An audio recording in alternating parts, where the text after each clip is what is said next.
Hey everyone! Welcome to something we've never done before on the Fluency Duo. I'm Sam. And I'm Alex. And today, we are launching the Fluency Duo 7-Day English Speaking Challenge. 7 days, 7 episodes, 1 speaking task every day. And by the end of day 7, you will be a noticeably different English speaker than you are right now. We mean that genuinely, not as a promise we can't keep, but because we've seen it happen again and again when learners commit to small, daily, consistent speaking practice. Now, before we get into today's task, I want to tell you who this challenge is for. It's for you if you understand English well, but freeze when you need to speak. It's for you if you've been studying for years, but still feel like something is missing. It's for you if you've been a passive learner, listening and reading, but not yet an active one, speaking and producing. And it's for you if you've tried to improve your speaking before and stopped. Because today, we're going to make it so simple and so manageable that stopping feels harder than continuing. Each day, one topic, one framework, real demonstrations, a specific challenge, 20 minutes of your time. Day 1. And there's only one place to start. The most common, most important, most anxiety-producing question in all of English. Tell me about yourself. Follow us on Spotify, Apple Podcasts, or YouTube. Share this episode with one friend who needs this challenge. And leave your day 1 introduction in the comments in English. We read and reply to every single one. 7 days starts now. Let's go.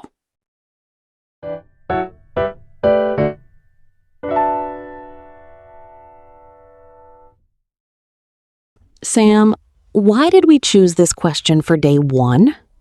Because it's the question that comes up in literally every context where English matters. A new class, a new job, a networking event, a first meeting, a job interview, a new friendship starting. And it's the question that, despite being entirely about yourself, somehow empties the mind completely when asked in English. Which is strange, isn't it? You've known yourself your whole life. You are the world's leading expert on yourself. And yet, 4 words. Tell me about yourself. And everything disappears. And I think I know why. It's because the question is too big. There's too much you could say. And without a structure, a framework, your brain doesn't know where to start. Which is exactly what today gives you. A framework. One that works in any context. Casual, professional, or social. And that you can make completely your own. And here's what makes today's challenge genuinely powerful. By the end of this episode, you're going to have an introduction that sounds like you, not like a textbook, not like a list of facts, but like a real, warm, interesting person who has something worth saying. And that introduction, once you have it, will serve you for years.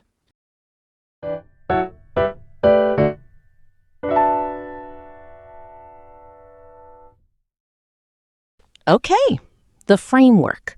4 elements.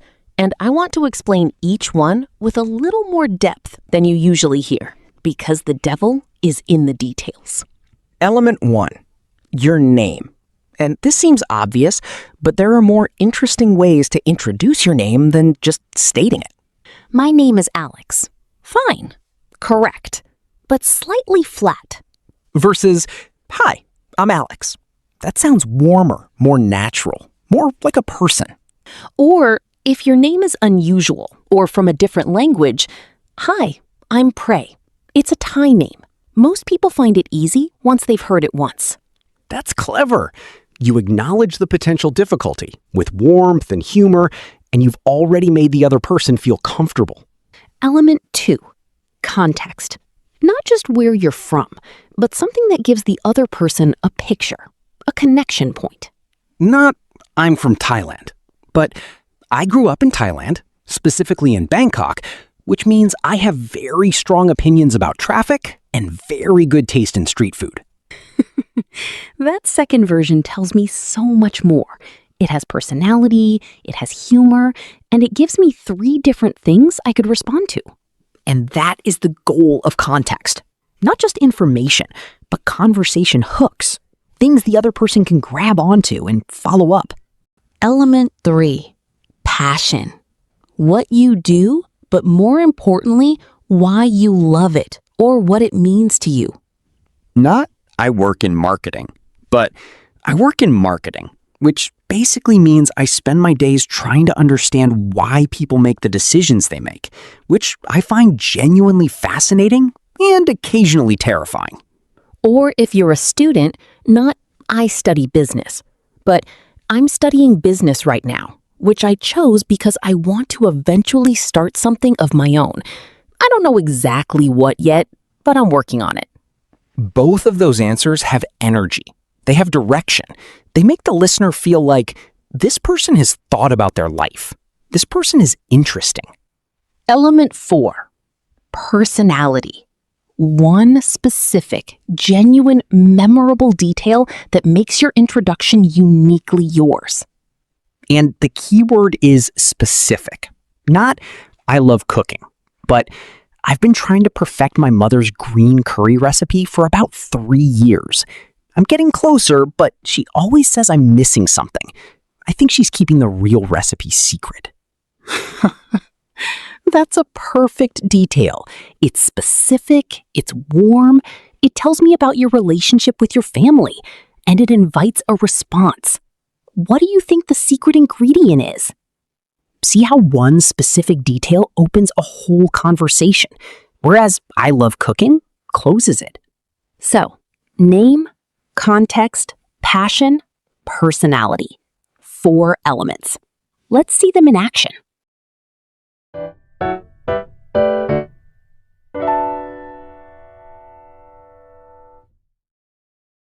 Role play time. 3 versions of the same introduction for 3 different contexts. Listen carefully. Notice what changes and what stays the same. Demonstration 1. Casual. New class or community. Hi, I'm Sam. I grew up in England, specifically a small town in the north, which basically means I drink too much tea and apologize for things that aren't my fault. I'm currently studying here, though I'm also working part-time, which means my schedule is, let's say, creative. Outside of all that, I've been learning to cook properly for the past year.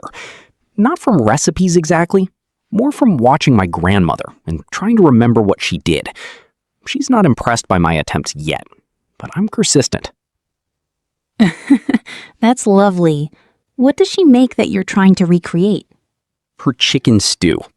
It sounds simple, but it's, I don't know, it tastes like home. What about you? Notice, casual, but not sloppy. Warm and personal. 2 conversation hooks, the tea, apologizing detail, and the grandmother's cooking. And I ended with a question, inviting her in. Demonstration 2. Professional, job interview or networking. Hi, I'm Alex. Thank you for making time for this. I've been working in digital marketing for about 4 years, starting at a small agency where I learned the foundations, strategy, content, analytics, all at once, which was intense but genuinely valuable. From there, I moved into an in-house role at a tech company where I led the social media strategy across 3 markets. What I enjoy most, honestly, is the combination of creativity and data. I love understanding why something works, not just whether it does. And I'm particularly drawn to what your company is doing in content-led growth, which is exactly the direction I want to develop in. That's a great background. What would you say is the campaign you're most proud of? Professional version. Same 4 elements, but adjusted. Name, context, my career journey, passion, what I genuinely enjoy about my work, personality, shown through the why something works, not just whether it does detail. And ending on something genuine about the company, showing preparation and real interest. Demonstration 3, social, party or event. Hey, I don't think we've met. I'm Sam. Hi, Sam. I'm Alex. How do you know the hosts? Through work. Though honestly, I was expecting a quiet evening, and this is anything but, in a good way. What about you? We went to university together, which feels like another lifetime now. I work in marketing these days, which is exactly as creative and slightly chaotic as it sounds. I like that description. What kind of marketing? Social media mainly, though I've been trying to move more into content strategy. What do you do? Social version, much more organic. The introduction emerges through conversation rather than being delivered as a speech. You reveal yourself gradually in response to genuine questions, and every answer invites another question. And notice, the same person, the same life, 3 completely different introductions. Because context matters. Who you're talking to matters. What they need from you in that moment matters.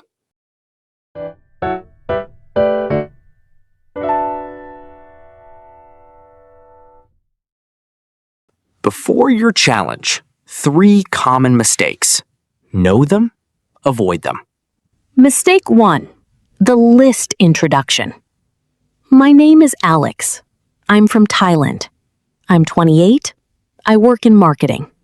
I have 1 brother. I like cooking. Every sentence the same length. Every sentence the same structure. No flow, no personality, no conversation hooks. Fix. Connect your sentences. Add which means, or so, or honestly, between ideas. Let them flow into each other like natural speech. Mistake 2. No personality detail. You give your name, your country, and your job, and then stop. The other person says, "Great," and there's silence. Fix. Always include one specific, genuine detail.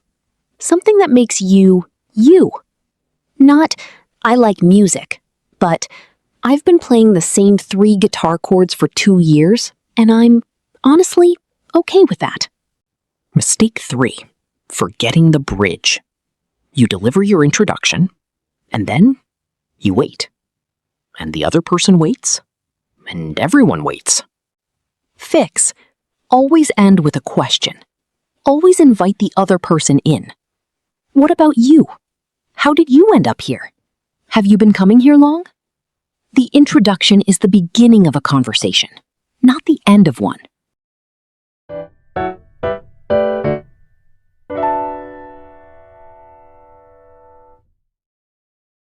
Okay, day 1 challenge. And this has 3 specific steps. Don't skip any of them. Step 1. Write your introduction using the 4 elements: name, context, passion, personality. Aim for level 2, natural and flowing. Write it in a notebook or on your phone. Just write it. Step 2.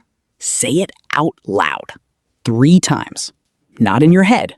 Out loud. The first time will feel strange. The second time will feel slightly better. The third time will start to feel like yours.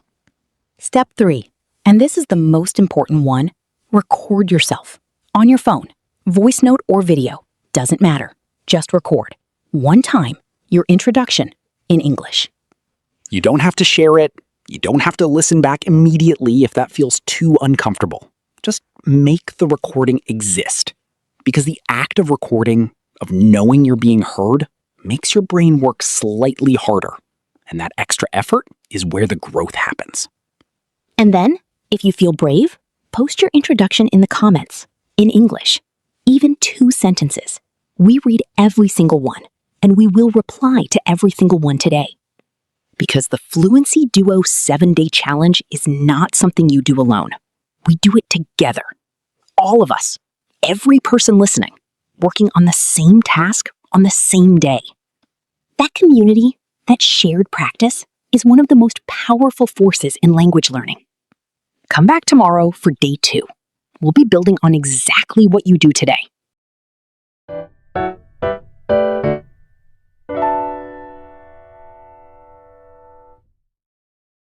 Quick word tour. 5 words for today that will make any self-introduction richer. Word 1. Genuine. Genuine means real and honest, not performed or pretended. The best introductions are genuine. They sound like a real person talking. The most memorable introductions are the most genuine ones. They show who you actually are, not who you think you should be. Repeat, genuine. Genuine. Word 2, vivid. Vivid means producing clear and strong images in the mind. Bright, detailed, and memorable. Instead of saying, I like food, give a vivid detail. I've been trying to recreate my grandmother's recipe for 3 years. That's vivid. Repeat, vivid. Vivid. Word 3. Conversational. Conversational means relating to or characteristic of informal spoken conversation. Natural and relaxed rather than formal or stiff. The goal is not a speech. It's a conversational introduction. Warm, natural, and open to response. Repeat, conversational. Conversational. Word 4, spontaneous. Spontaneous means happening naturally and without planning, unscripted and authentic. The best introductions feel spontaneous, even when you've practiced them. That's the goal of today's challenge. Repeat, spontaneous. Spontaneous. And our final word, memorable. Memorable means worth remembering, making a strong and lasting impression. One specific, genuine detail makes any introduction memorable. Without it, you're forgettable. With it, you're the person they remember. Repeat, memorable. Memorable.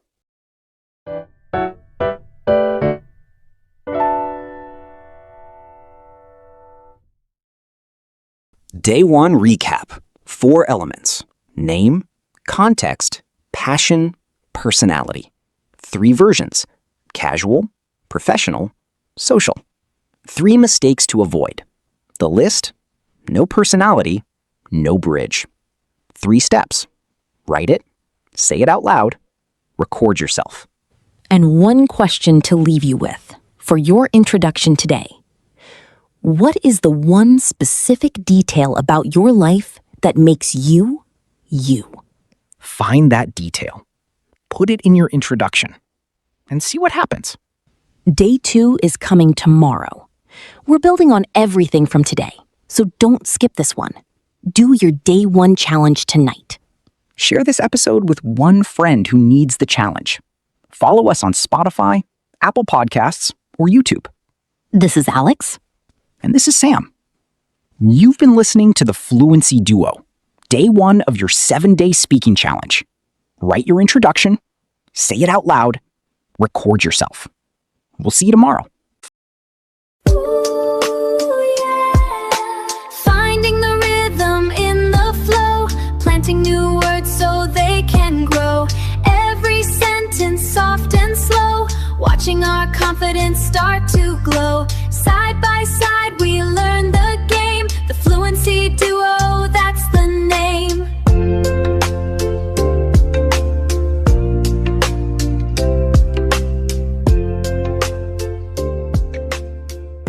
Hey everyone, welcome back to the Fluency Duo 7-Day English Speaking Challenge. I'm Sam. And I'm Alex, and this is Day 2.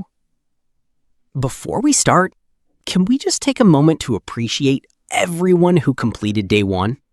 Yes, because Day 1 is the hardest day of any challenge. Not because the task is the most difficult, but because starting, choosing to begin, is always the hardest step.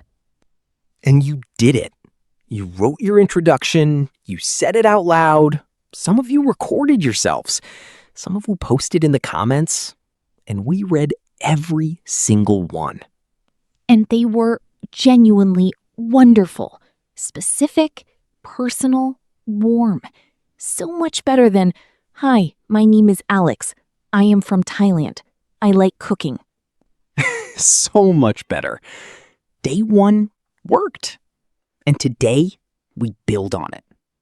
Today is day 2, and we're moving from introductions, which is how conversations begin, to everyday conversations, which is how life actually happens. Because here's the thing. You're not going to spend your whole English-speaking life introducing yourself. At some point, you have to order a coffee, ask for help in a shop, make small talk with a colleague before a meeting, navigate the real, ordinary, daily moments where English is suddenly required. And those moments, as ordinary as they sound, can feel enormous when you're not prepared for them. Today, we prepare you. Thoroughly. Follow us on Spotify, Apple Podcasts, or YouTube. Post your Day 2 challenge in the comments. We reply to every single one. And if you haven't done Day 1 yet, go back and start there. This challenge works best in order. Day 2 starts now.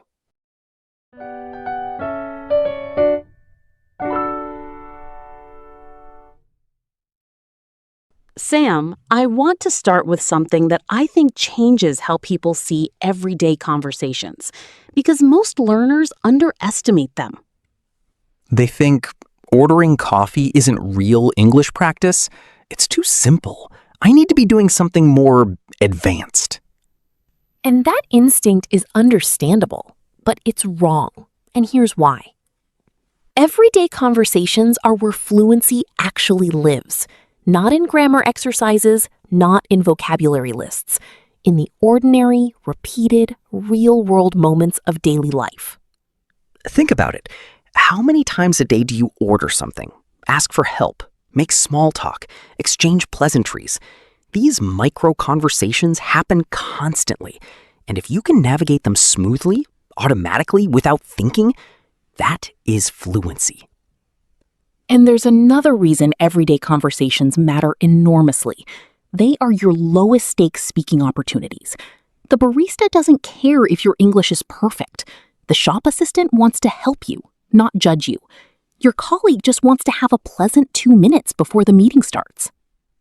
Which means these are your safest practice environments.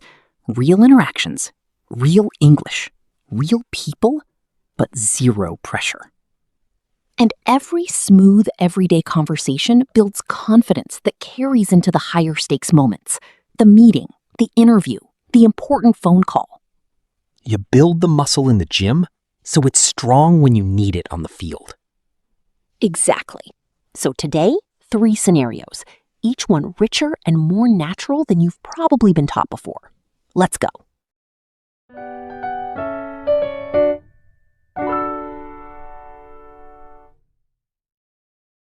Scenario 1.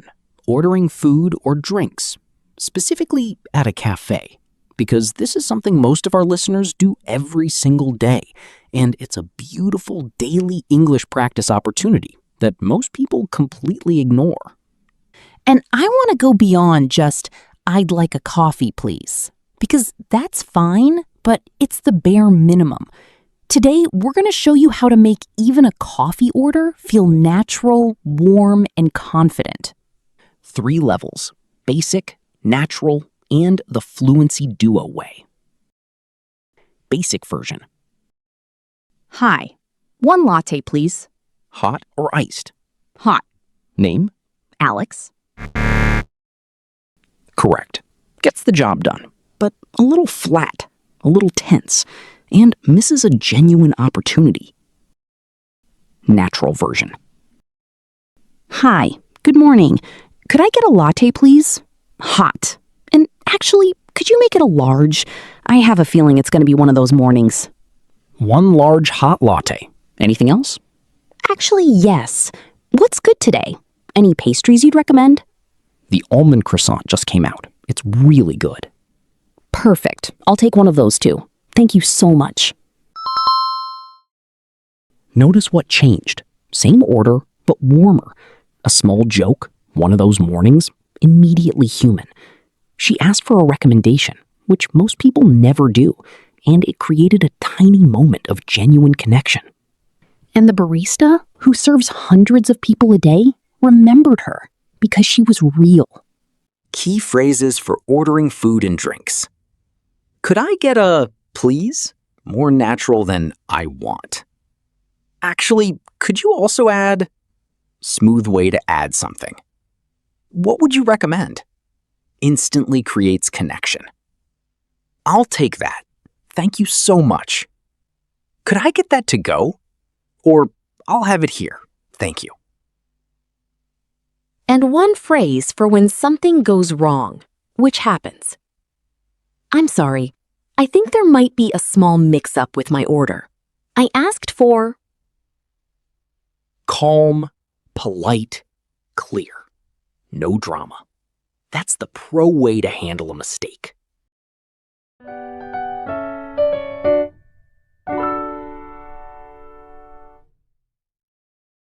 Scenario 2. Asking for help in a shop. And this one makes more people anxious than it should because it requires approaching a stranger, initiating a conversation in English with no preparation time. And the result is most English learners just don't. They wander around the shop for 20 minutes trying to find what they need rather than ask someone. Which we have all done, multiple times. But asking for help in a shop is actually one of the easiest English conversations there is because it has a very clear structure. You need something. They help you find it. You thank them. Done. Let's do this one in 2 versions too. Let's start with the basic version. Basic version. Excuse me, where is the bread? Aisle 5, on the left side. Thank you. Correct. Fine. But we can do better. The Fluency Duo way. Excuse me, sorry to interrupt. Could you help me find something? I'm looking for sourdough bread. Do you know if you carry it? Of course. Yes, we do. It's in aisle 5, on the left side, about halfway down. There should be a few different types. Wonderful. Thank you. And while I have you, do you know if the butter I'm looking for is near there? It's a specific French brand, President. I'm not sure if you stock it. We do, actually. It's in the dairy aisle, aisle 8. There's a small imported section right at the end. Perfect. You've saved me so much time. Thank you, genuinely. A few things to notice. He apologized for interrupting, which is polite and natural. He explained what he needed with a little detail. He asked a follow-up question, showing he was engaged, and he ended with genuine warmth. And the assistant, instead of feeling like they'd done a transaction, felt like they'd actually helped someone, which is a completely different experience. Key phrases for asking for help in a shop. Excuse me, sorry to bother you. Could you help me find something? I'm looking for... Do you know if you carry it? Do you know if this comes in a different size? Is this on sale at the moment? Do you know if you have more in the back? You've been so helpful. Thank you. And the phrase that solves almost every shopping problem. I'm not sure exactly what it's called, but it looks like this. Describing something when you don't know the word. Genuinely useful and completely natural. Native speakers do this too.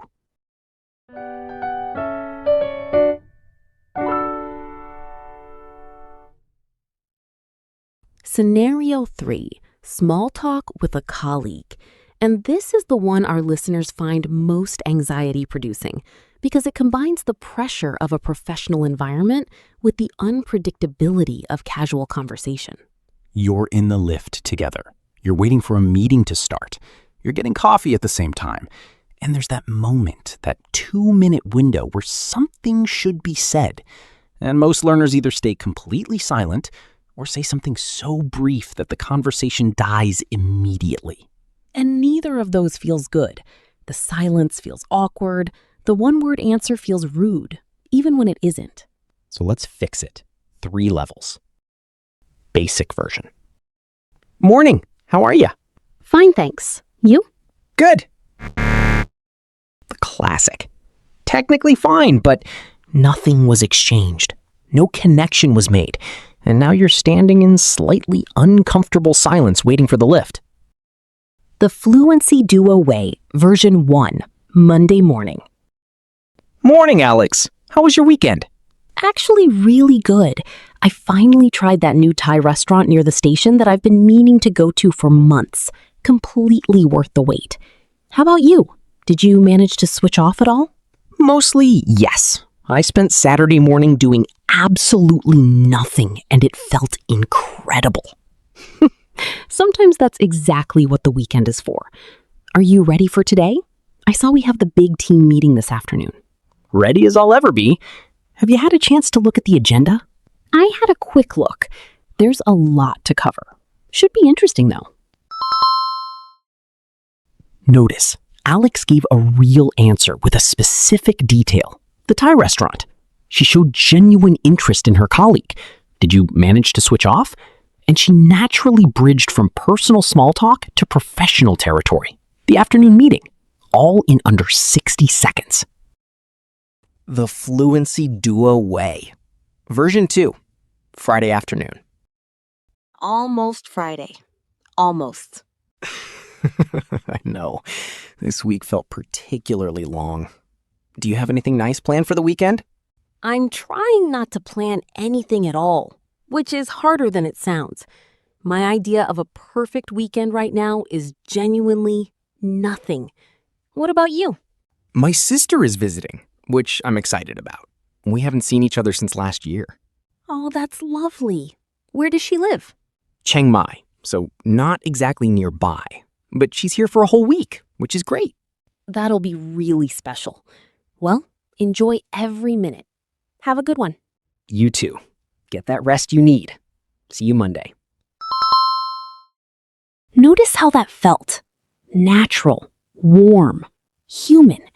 No forced topics, no awkward silences. Just two people, briefly, connecting as people rather than colleagues. Key phrases for small talk with colleagues. How was your weekend? Did you manage to switch off? This week felt long. Is it just me? Do you have anything nice planned? I've been meaning to try that place. How was it? Are you ready for the meeting this afternoon? Have a good one. See you Monday. And the phrase that rescues any small talk that's running out of steam. Anyway, I won't keep you. Have a good one. Graceful, warm, natural exit, no awkwardness.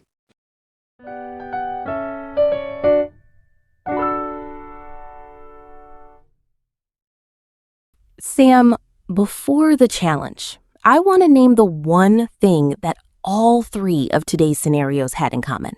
The thing that made the pro version work in every case. Tell me. Genuine curiosity. Actual interest in the other person. In every pro version, the speaker asked a real question. Not a polite question, a real one. What would you recommend? Do you know if you have more in the back?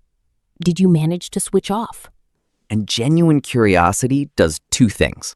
It takes the focus off yourself, which immediately reduces anxiety. And it gives the other person something to do, which keeps the conversation moving. You don't have to be fascinating in everyday conversations. You just have to be genuinely interested, and the conversation takes care of itself. One question. That's the secret. One genuine question in any everyday conversation, and you're no longer a passive participant. You're a conversationalist.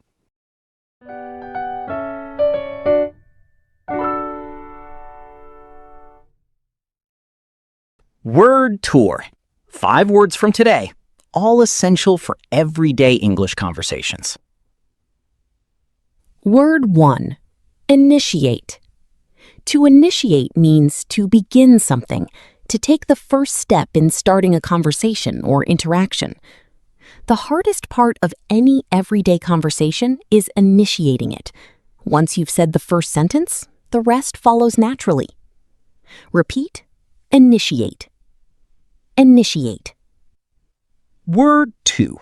Navigate. To navigate means to find your way through something, to manage a situation skillfully. Today's episode gives you the language to navigate 3 of the most common everyday English situations with confidence. Repeat, navigate. Navigate. Word 3, exchange. An exchange is a brief interaction where something, information, pleasantries, ideas, is given and received between 2 people. Small talk is not a deep conversation. It's a brief, warm exchange, and that's exactly what makes it valuable. Repeat, exchange. Exchange. Word 4, courteous. Courteous means polite and considerate in manner, showing respect and warmth to the people around you. Being courteous in everyday English, saying please, thank you, sorry to bother you, costs nothing and changes everything. Repeat, courteous. Courteous. And our final word, fluent. Fluent means speaking or writing a language smoothly, easily, and naturally, without significant pausing or effort. Fluency is not about perfect grammar. It's about smooth, natural, confident communication, and it's built one everyday conversation at a time. Repeat, fluent. Fluent.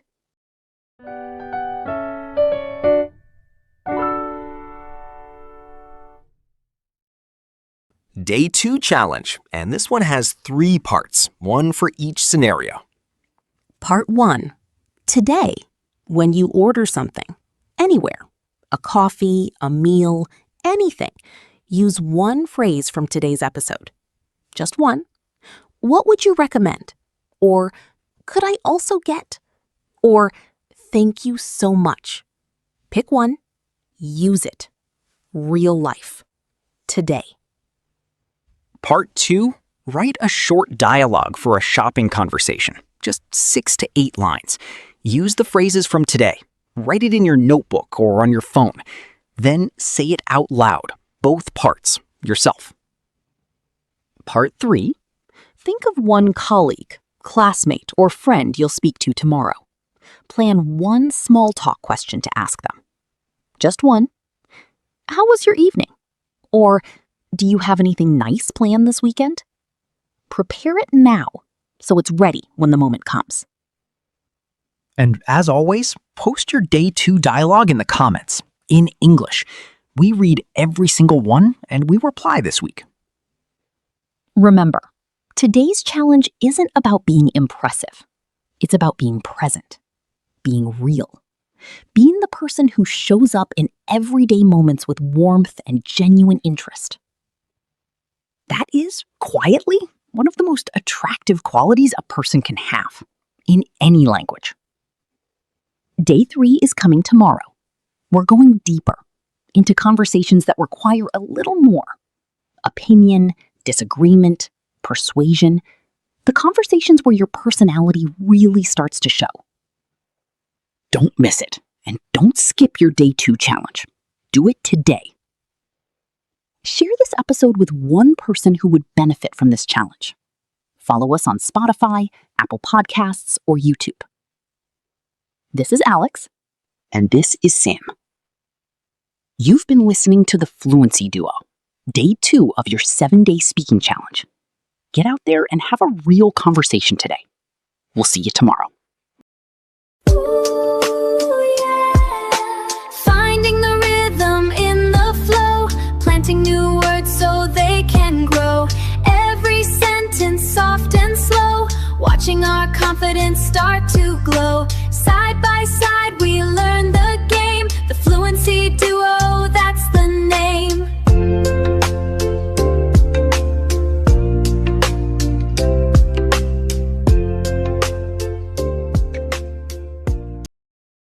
Hey everyone, welcome back to the Fluency Duo 7-Day English Speaking Challenge.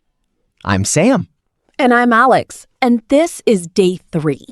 Before we start, can we just say the Day 2 comments were incredible? They really were. People writing their shopping dialogues, practicing their small talk, posting their coffee order phrases, and some of you actually went and used them in real life the same day. That is exactly what this challenge is for. Not just learning English, using it today in the real world. So, day 1, you introduced yourself. Day 2, you navigated everyday situations. And today, day 3, we go somewhere more personal. Today, we're talking about hobbies. And I know, that might sound simple. You've probably been asked, what are your hobbies, since the first week of English class?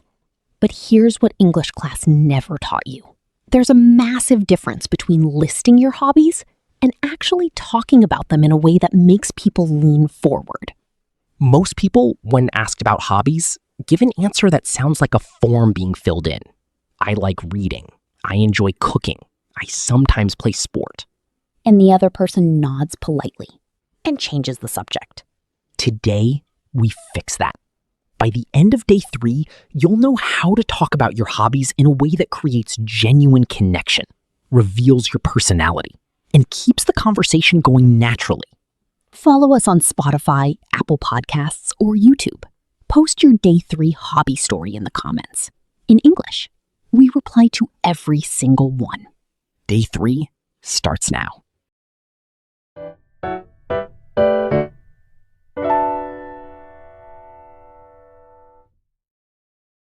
Sam, let's talk about why hobbies are actually one of the most powerful conversation topics in English, because I think people underestimate them. They think it's small talk. It's not that important. But here's why hobbies matter so much. When you talk about something you genuinely love, something you choose to do when nobody is making you, your English changes. Your vocabulary becomes richer. Your sentences become longer. Your voice becomes warmer.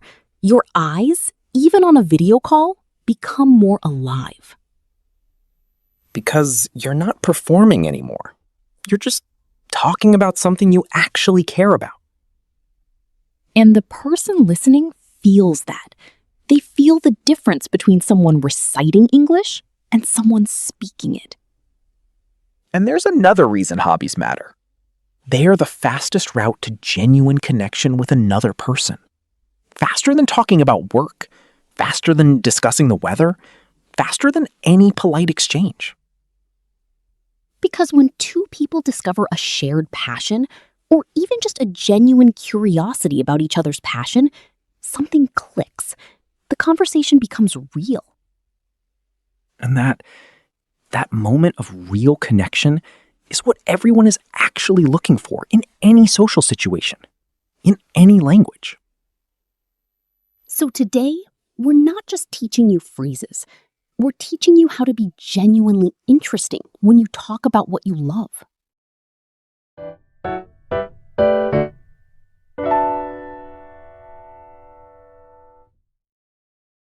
The framework for talking about hobbies.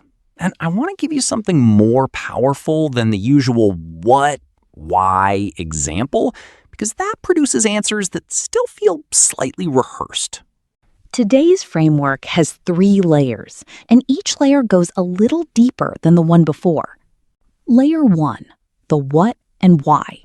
What your hobby is, and why you love it, in one honest, specific sentence. Not, I love cooking because it's relaxing, but I love cooking because for about an hour, I'm completely in my own world. Nothing else exists. Notice the difference.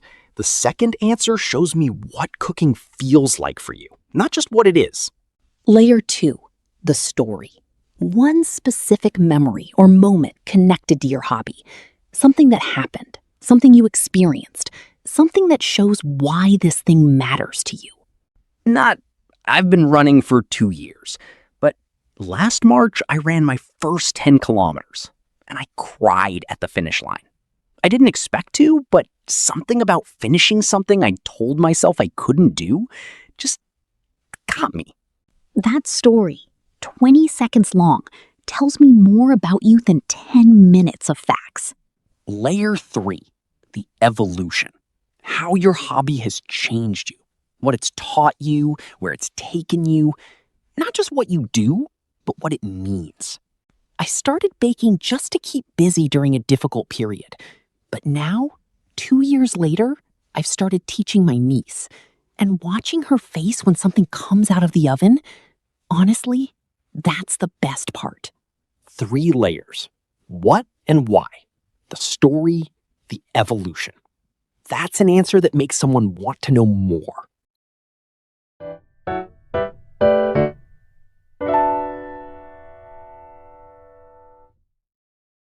Demonstration time. 4 different hobbies, each one showing the 3 layers in action. Listen for what makes each one come alive. Demonstration 1. Running. I've been running for about 2 years now. And I started for completely the wrong reasons. I just wanted to lose weight, and I thought running was free. Very practical motivation. But somewhere around month 3, something shifted. I remember one morning. It was just after 6. The city was completely quiet, and I was running along the river, and the light was doing something extraordinary. And I thought, this is why. Not the fitness.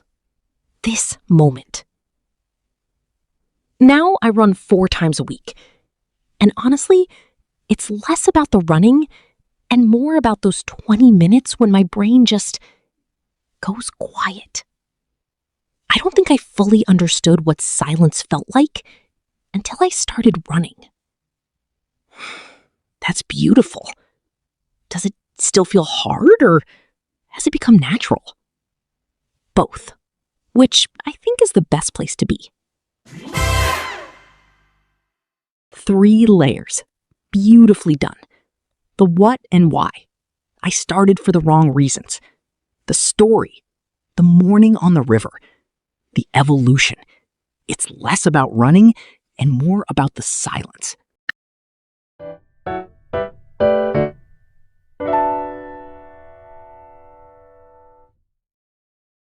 Demonstration 2. Cooking. I cook, enthusiastically and honestly with very mixed results. I got into it about 3 years ago when I moved to a new city and suddenly realized I had no idea how to feed myself properly. My first attempt at pasta, which should be the easiest thing in the world, was genuinely inedible. My flatmate very kindly said it had interesting texture. But something about failing at it made me want to get better. And now, 3 years later, I cook every Sunday. Properly. With recipes from my grandmother that I've been learning from her over video calls. She lives in a different country. And somehow cooking her food makes that distance feel smaller. That's such a lovely way to stay connected. What's her best recipe? Her lamb stew. I've made it about 15 times, and it's still not quite right. She says I'm missing patience. She's probably correct. I love that answer. Notice the self-deprecating opening drew people in immediately. The story, the inedible pasta, was funny and specific. And the evolution, cooking his grandmother's recipes over video calls, added unexpected emotional depth.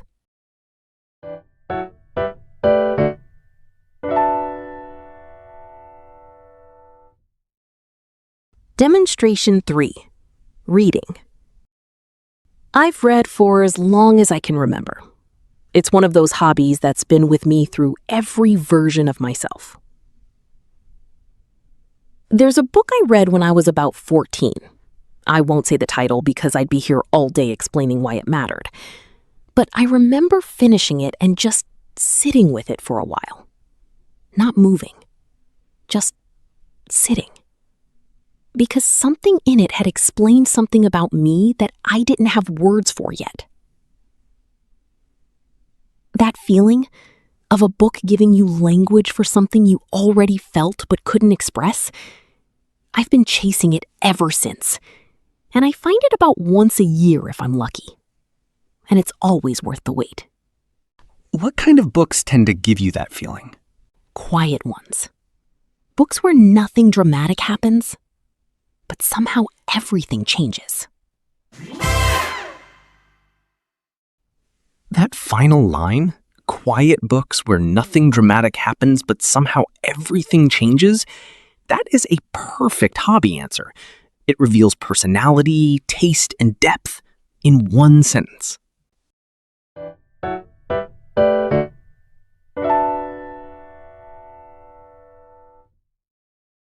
Demonstration 4, Photography. I got into photography completely by accident.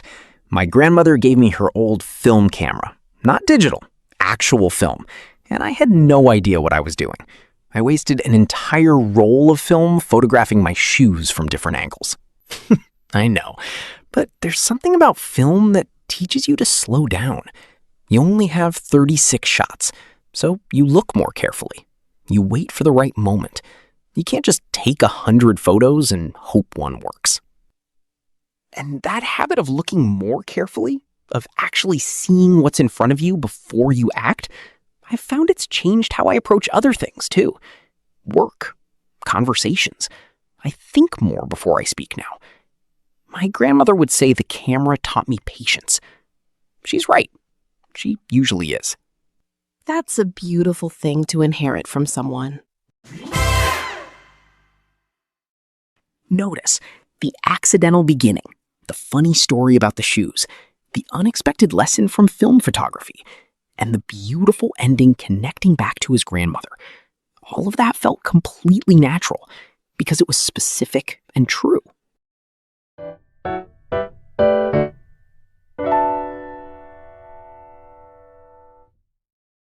Sam, let's talk about something the Reference podcast touched on but didn't go deep enough on, keeping the conversation going after you've shared your hobby.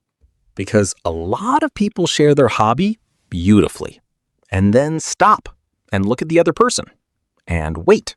Which puts all the pressure on the listener. And that's not a conversation. That's a presentation. So, 2 things that keep hobby conversations alive. Thing 1, the genuine question.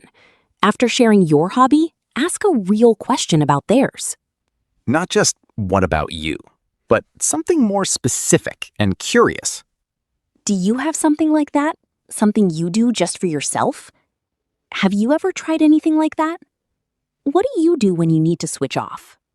Those questions invite a real answer. Not just a hobby title, but a feeling. And that's what makes conversations memorable. Thing 2, the connection bridge. When someone shares their hobby, find one genuine thing to connect it to. A question, an observation, a shared feeling. They say they love hiking. You don't hike. But you say, I've never tried hiking, but I completely understand that need to just be outside and away from everything. I get that from swimming. Now you've made a connection, not through shared activity, but through shared feeling. And shared feeling is the deepest kind of connection.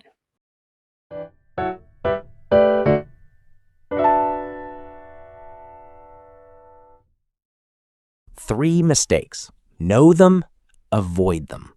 Mistake 1, the list answer. I like reading, cooking, running, and sometimes I watch films. 4 hobbies, 0 personality. The listener doesn't know where to go. Fix. Pick one, just one, and go deep on it. One specific hobby talked about with genuine depth is infinitely more interesting than 4 mentioned in passing. Mistake 2, the fact answer. I've been playing guitar for 3 years. I practice every day. I can play 15 songs. Correct, but so what? Facts without feeling don't create connection. Fix. Add one feeling word. I've been playing guitar for 3 years.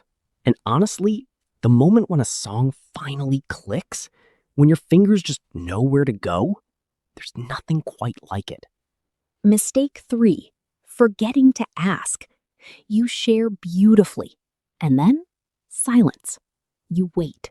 Fix. Always bridge. That's my answer. What about you? Is there something you do just for yourself? One question, at the end, every time.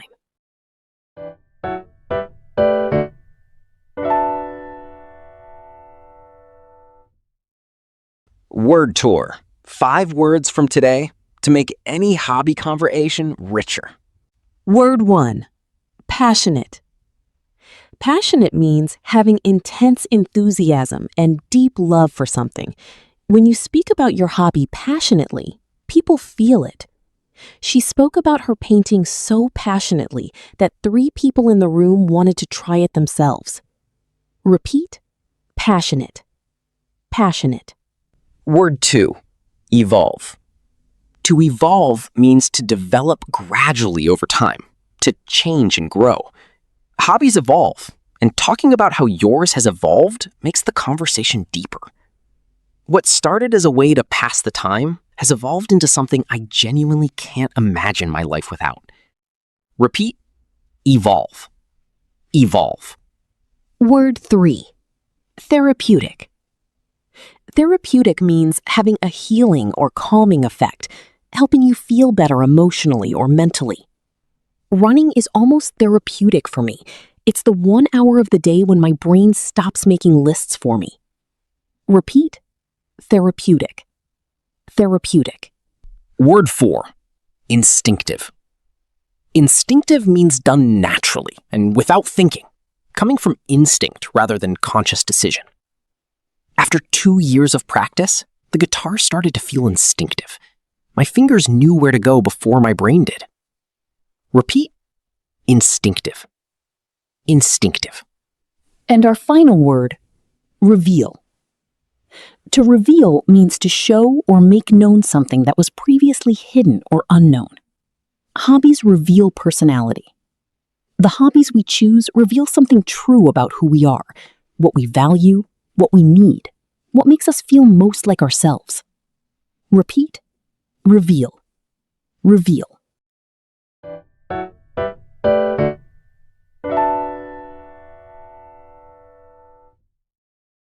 Day 3 challenge. 3 steps, each one building on the last. Step 1. Choose one hobby. Just one. And write 3 sentences about it using today's framework. Layer 1. What it is and how it actually makes you feel. Layer 2. One specific memory or story connected to it. Layer 3. What it has taught you or how it has changed you. Step 2. Say it out loud, without reading. Try to speak naturally, like you're telling a friend, not reciting an answer. If you lose the words, that's fine. Find your way back. That's exactly the skill we're building. Step 3. Record yourself. 1 minute, your hobby, 3 layers, voice note. And keep it, because in 4 days, when you listen back to all 7 recordings, you'll be able to hear exactly how far you've come. And as always, post your hobby story in the comments.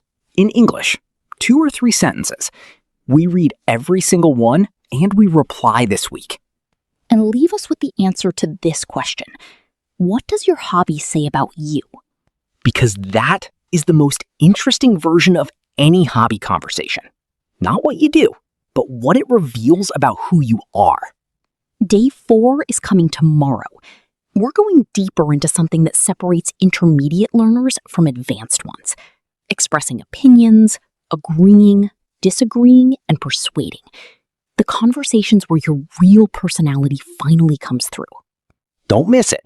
And don't skip today's recording. Your future self will thank you. Share this episode with one person who always gives boring answers about their hobbies. This episode will change that. Follow us on Spotify, Apple Podcasts, or YouTube. This is Alex. And this is Sam. You've been listening to the Fluency Duo, Day 3 of your 7-day speaking challenge. Tell us what you love and why. We genuinely want to know. See you tomorrow. Ooh, yeah. Finding the rhythm in the flow, planting new words so they can grow. Every sentence soft and slow, watching our confidence start to glow. Side by side we learn the game, the fluency Fluency Duo, that's the name.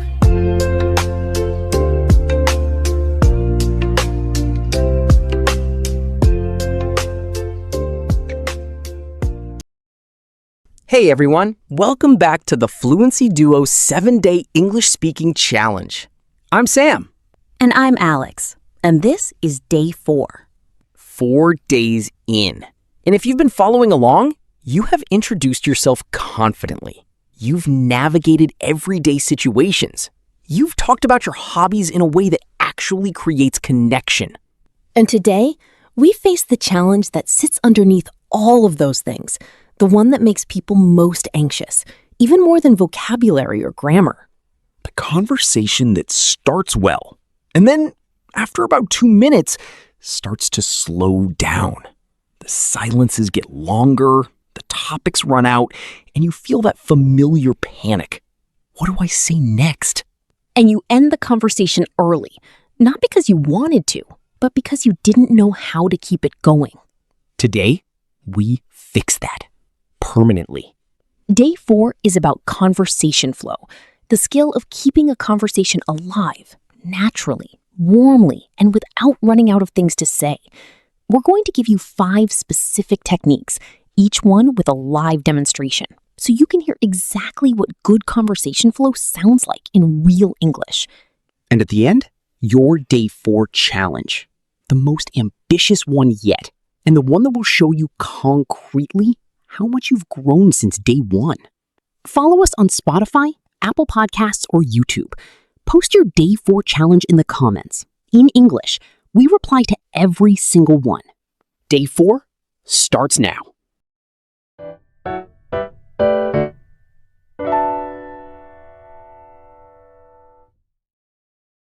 Sam, before techniques, I want to address something. Because a lot of learners believe that when a conversation runs dry, it's because their English isn't good enough. And I want to challenge that belief. Because conversations run dry for native speakers too. All the time. All the time. The awkward silence. The, so what do you do? Followed by, oh, that's interesting. And then nothing. Conversation flow is not a function of vocabulary size or grammar accuracy. It's a function of conversational skill. And conversational skill, like any skill, can be learned and practiced. And here's what most people don't realize about conversations that die. They die at the answer, not the question. Let me explain. Someone asks, "What did you do this weekend?"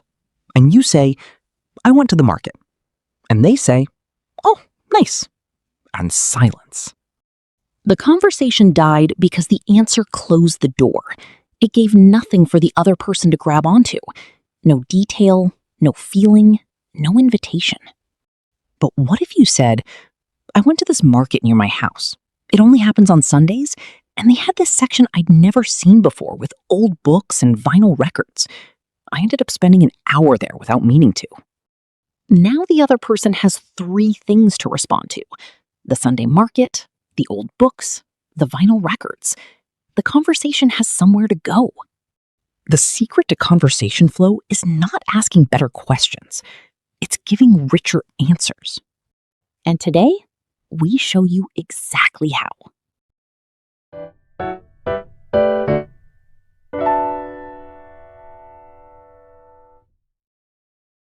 Technique 1, the open door answer.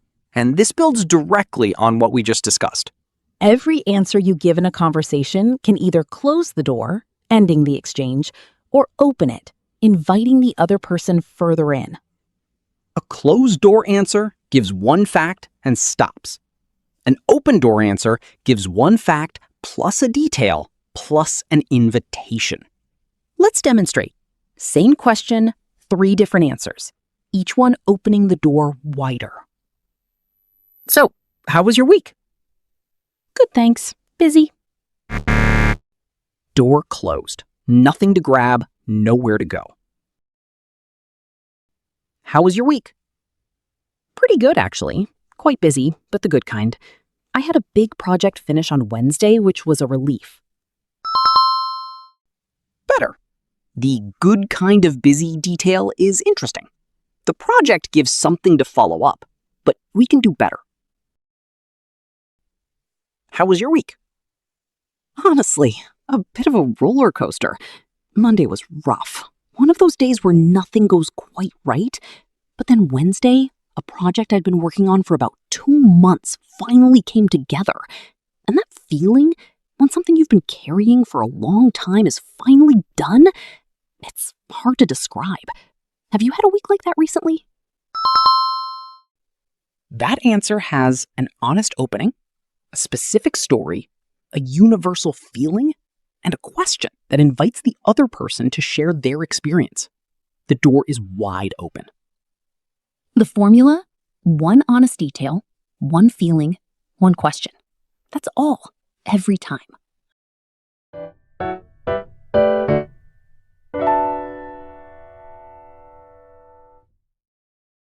Technique 2, the follow-up thread. And this is what separates people who have good conversations from people who just exchange information.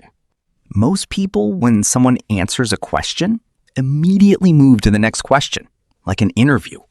What do you do? I'm a teacher. Oh, interesting. Where are you from? 3 separate questions, 3 separate topics.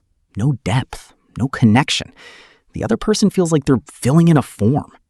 The follow-up thread does something different. It takes one thing the other person said and pulls it, follows it, wants to know more. Let's demonstrate. I'm actually between jobs right now, which is stressful, but also, in a strange way, quite freeing. All right. So, are you from this area originally? Notice what just happened. Alex said something genuinely interesting. Stressful, but also freeing. And Sam completely ignored it and moved to the next question. That's a missed thread, and it happens constantly. That's an interesting way to put it. Stressful, but freeing. What does the freeing part feel like? Honestly, it's like when you're working constantly, you don't have time to ask yourself what you actually want. And now I have that time, which is uncomfortable and necessary at the same time. That makes complete sense. I think most people stay busy partly to avoid exactly that question. Yes, exactly. It's easier to be overwhelmed than to sit with the uncertainty of, what do I actually want? One follow-up thread. What does the freeing part feel like? And we went somewhere genuinely interesting. A real conversation about something that matters. Follow-up thread phrases. That's interesting. What do you mean by that? You said, repeat their words. Can you tell me more? What does that feel like? How did that happen? What made you decide that?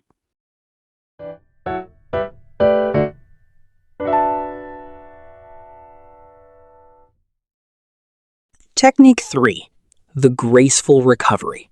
For when you lose a word, forget a phrase, or feel your brain go blank mid-sentence. Because it will happen. It happens to everyone, including us, including native speakers. And how you handle that moment determines whether the conversation recovers smoothly or collapses completely. Most people, when they lose a word, either stop completely and go silent, or apologize repeatedly and lose their train of thought entirely. But there are 3 graceful recovery techniques that keep the conversation flowing even when your brain momentarily disconnects. Recovery 1, the description. When you can't find the word, describe it. I'm looking for the word. It's that feeling when you finish something difficult and you don't know whether to laugh or cry. You know that feeling? Recovery 2, the honest pause. Give me 1 second. I want to say this properly. Then take that second. Find the words. Continue. That pause, owned confidently, sounds professional, not weak. Recovery 3, the redirect. I'm losing the word in English. Let me come at it from a different angle. Then say the same thing differently, using words you do have. Let's demonstrate all 3 in one conversation. So what did you think of the film? I thought it was Give me a second. I want to say this properly. Genuinely moving. There was one scene where the two characters are at the place where people go to remember people who have passed. I'm losing the word. The memorial? Yes, the memorial. Thank you. There was a scene there that I keep thinking about. I'm trying to say it had that quality where you feel something you can't quite name. Does that make sense? Completely. I know exactly the feeling you mean. Notice Alex lost the word cemetery. She described it. Sam filled it in. She thanked him naturally and continued. The conversation never died. It actually became warmer because the small moment of help created connection. Asking for help mid-conversation is not weakness. It's humanity. And people respond to it with warmth almost every time.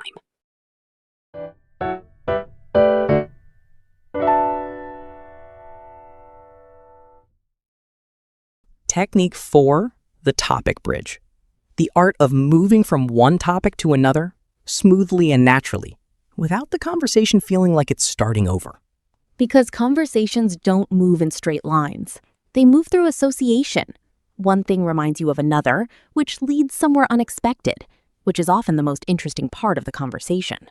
Topic bridges are the phrases that make those transitions feel natural rather than abrupt. Let's give you the most useful ones. That actually reminds me of something. Speaking of which, On a completely different note, I've been meaning to ask you. that connects to something I was thinking about. Let's demonstrate a conversation that moves through 3 topics, using bridges. That restaurant you mentioned, is it the one near the station? Yes, the small Italian one. It's been there for years, completely unpretentious. The pasta is honestly the best I've had outside of Italy. That actually reminds me. Have you ever been to Italy? Once, about 5 years ago. Florence, mainly. I spent 3 days just walking and getting slightly lost, which was perfect. Getting lost is the best way to see a city. On a completely different note, are you still running? I remember you mentioned it last time. Trying to. I've been going out 2 mornings a week. It's the only time in the day when nobody can reach me, which I've started treating as sacred. I completely understand that. I've been meaning to ask you, how's the new project going? 3 topics: Italian food, Italy, running. Connected smoothly through bridges. The conversation felt like a natural walk rather than a structured interview.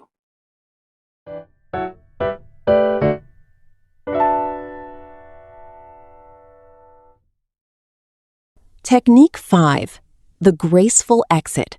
Because knowing how to end a conversation, warmly and naturally, is just as important as knowing how to start one. And most people, when they feel the conversation ending, either disappear awkwardly or overextend, staying past the natural ending point until the energy drains completely. The graceful exit has 3 parts: a warm acknowledgement, a forward reference, a clean close. Let's demonstrate. I should probably let you go. I can see you're heading somewhere. I am, but this was really lovely. I feel like we barely scratched the surface. There's so much more I'd like to talk about. Let's actually make a plan. Are you around next week at all? I should be, yes. Let's find a time. I'll message you. And genuinely, it was really good to see you. You too. Take care. 3 parts. This was really lovely. Warm acknowledgement. Let's actually make a plan. Forward reference. Genuinely good to see you. Clean close. Leaves the other person feeling warm, not dismissed. Graceful exit phrases.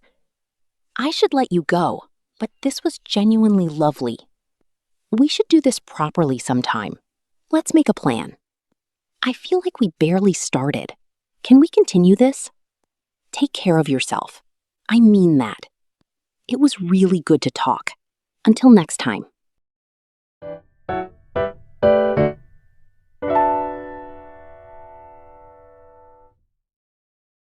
Word tour.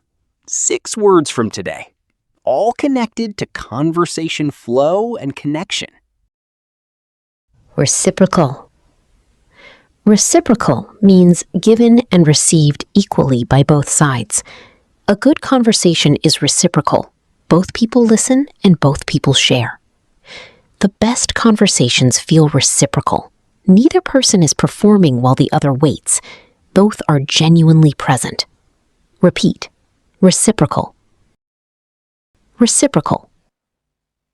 Word 2. Spontaneous.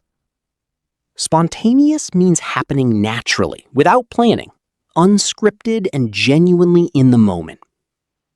The goal of all this practice is to make your English feel spontaneous, as if the words are arriving naturally rather than being retrieved with effort. Repeat. Spontaneous. Spontaneous. Word 3. Tangent. A tangent is a direction that differs from the main topic, a digression. Going off on a tangent isn't always bad. Sometimes the tangent is the most interesting part. They started talking about food, went off on a tangent about travel, and ended up having the most honest conversation they'd had in years. Repeat. Tangent. Tangent. Word 4. Lull. A lull is a temporary pause or quiet period, a moment of silence in a conversation. A lull is not a failure, it's a breath. There was a lull in the conversation, but instead of panicking, she let it settle, and then the other person said something completely unexpected and wonderful. Repeat. Lull. Lull. Word 5. Attentive. Attentive means paying close and careful attention, fully present and engaged with the other person. The most impressive thing about him in conversation wasn't what he said, it was how attentive he was when others were speaking. Repeat. Attentive. Attentive. And our final word, genuine. Genuine means truly what it appears to be, real, honest, and sincere. The most important quality in any conversation. People can tell the difference between a genuine question and a polite one. Ask genuine questions and watch what happens. Repeat. Genuine. Genuine.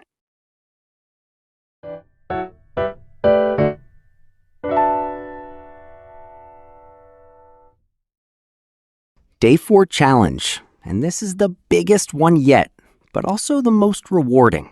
Today, we want you to have a real English conversation. Not a written dialogue, not a recording of yourself alone, a real conversation with another person in English. It could be a friend who is also learning English, a language exchange partner, a colleague, anyone. Even a short conversation, 5 minutes, counts. And during that conversation, use at least 2 of today's 5 techniques: the open door answer, the follow-up thread, the graceful recovery, the topic bridge, the graceful exit. You don't need all 5, just 2, consciously, deliberately. Notice yourself using them. And if a real conversation isn't possible today, here's your alternative. Record yourself having a 2-sided conversation.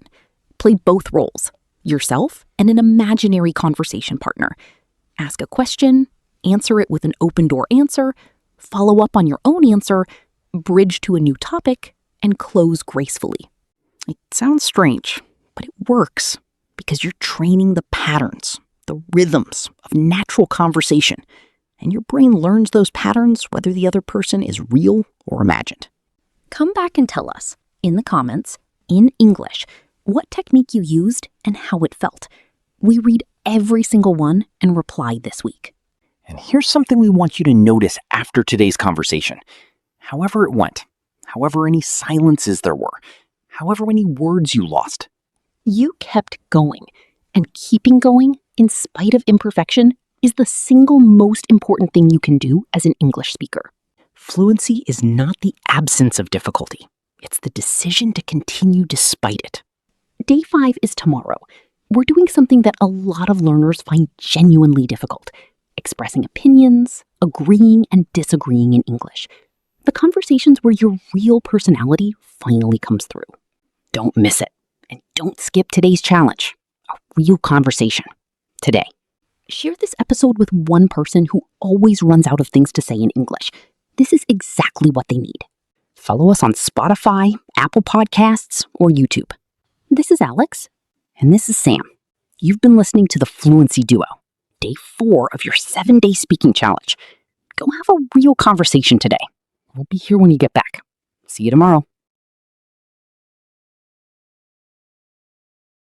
Ooh, yeah.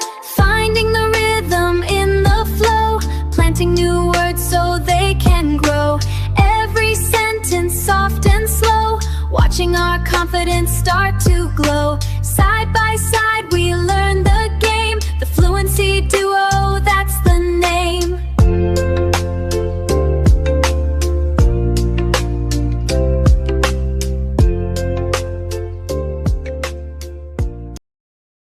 Hey everyone! Welcome back to the Fluency Duo 7-Day English Speaking Challenge. I'm Sam. And I'm Alex, and this is day 5. 5 days in. And before we say anything else, we just want to take a moment to acknowledge something. You showed up. Again. Day 1, you introduced yourself. Day 2, you navigated everyday situations. Day 3, you talked about your hobbies in a way that creates real connection. Day 4, you learned to keep any conversation alive without running out of things to say. And today, day 5, we're going somewhere that I think is going to feel genuinely fun. Because today is about the things that make English feel alive. Not just correct, but alive. The phrases that native speakers reach for automatically. The idioms that make people smile when you use them. And the mindset shift that, honestly, changes everything about how you speak. 3 things today. Phrases over translation. Simplicity over complexity. And a collection of English idioms that will make you sound and feel like a real English speaker. Plus, our most entertaining role plays yet. Because day 5 is where we start having fun with this language. Not just using it, enjoying it. Follow us on Spotify, Apple Podcasts, or YouTube. Post your day 5 challenge in the comments, in English. We reply to every single one. Day 5, let's go.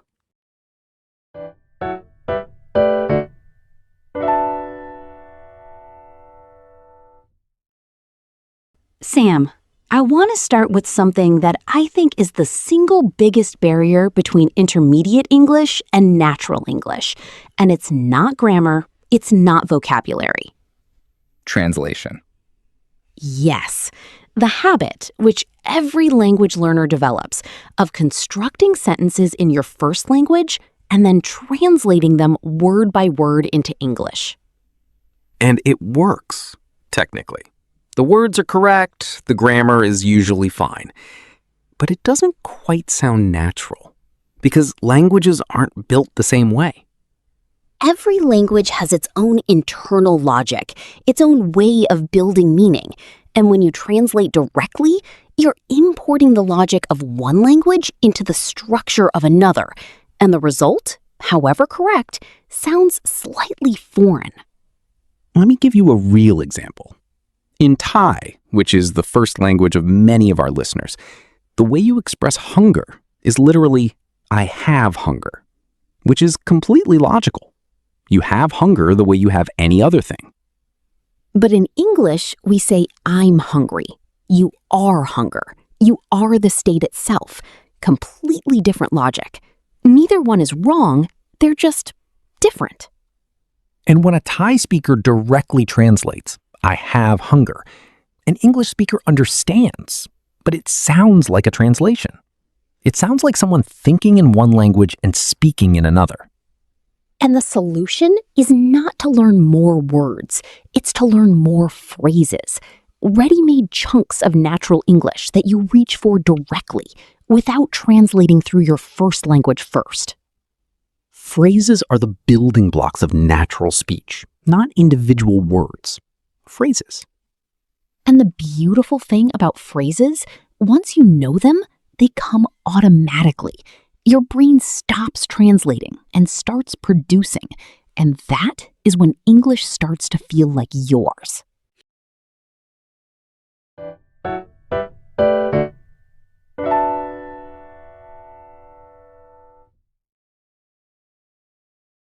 Let's give you phrases, organized by situation, natural, real, actually used by native speakers every day.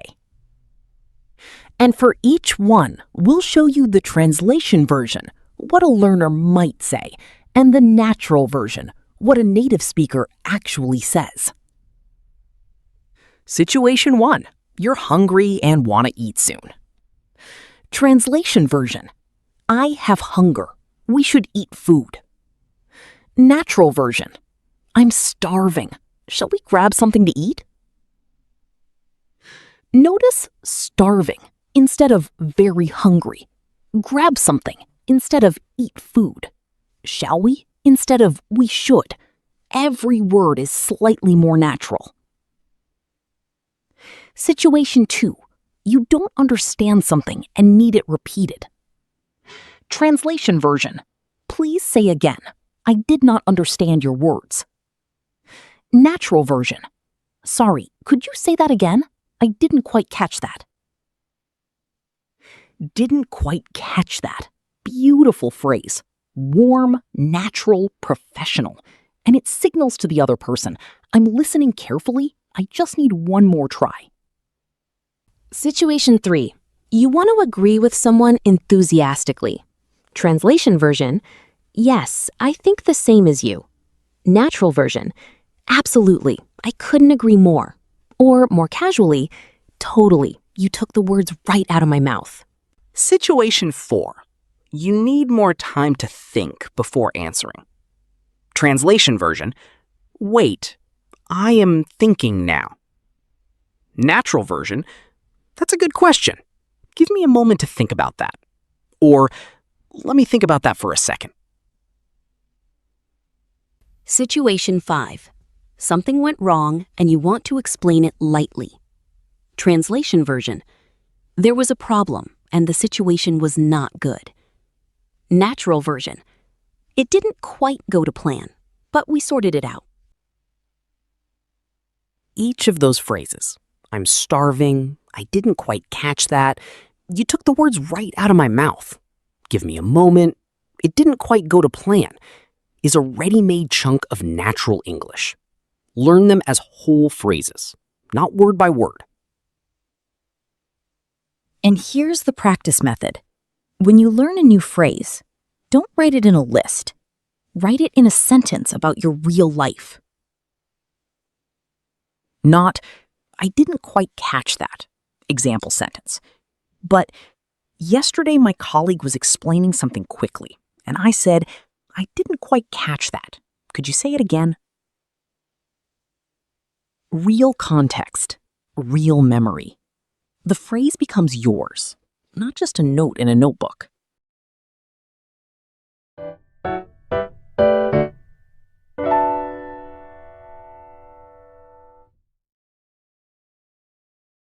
Alex, let's talk about something that goes against what most learners believe. The idea that simpler English is actually more powerful than complex English. Because most learners, especially at intermediate level, believe that using long, complex, sophisticated sentences makes them sound more fluent, more educated, more impressive. And the opposite is often true. The opposite is almost always true.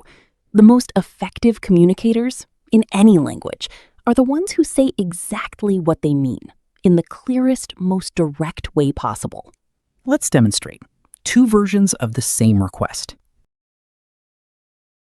Would you be so kind as to perhaps consider the possibility of assisting me with the resolution of this particular issue at your earliest possible convenience? could you help me with this when you get a chance?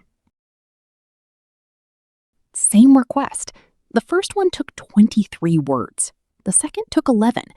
The second is warmer, clearer, and more natural. And here's something counterintuitive. When you use very complex language, especially in a second language, people often assume you're nervous or trying too hard or unsure of yourself. Whereas simple, direct, confident language reads as, this person knows exactly what they want to say, and they're comfortable saying it. The goal is not to impress people with your vocabulary. The goal is to be understood, warmly, clearly, naturally. And the most natural English, the English that native speakers actually use in everyday life, is remarkably simple. Short sentences, common words, natural rhythm.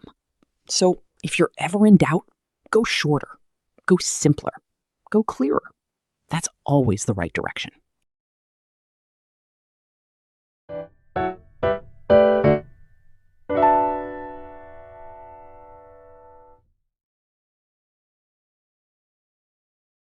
Okay, now the most enjoyable part of today. English idioms. The phrases that make absolutely no literal sense, but that native speakers use constantly. And I want to do this differently from how idioms are usually taught. Instead of just giving you a list, we're going to do role plays. You'll hear the idiom in a real conversation, so you feel how it actually works before we explain it. Ready? Ready. Idiom 1. Break a leg. Okay, you've got this. You're completely prepared. Break a leg in there. Thank you. I'm gonna need it. I'll text you after.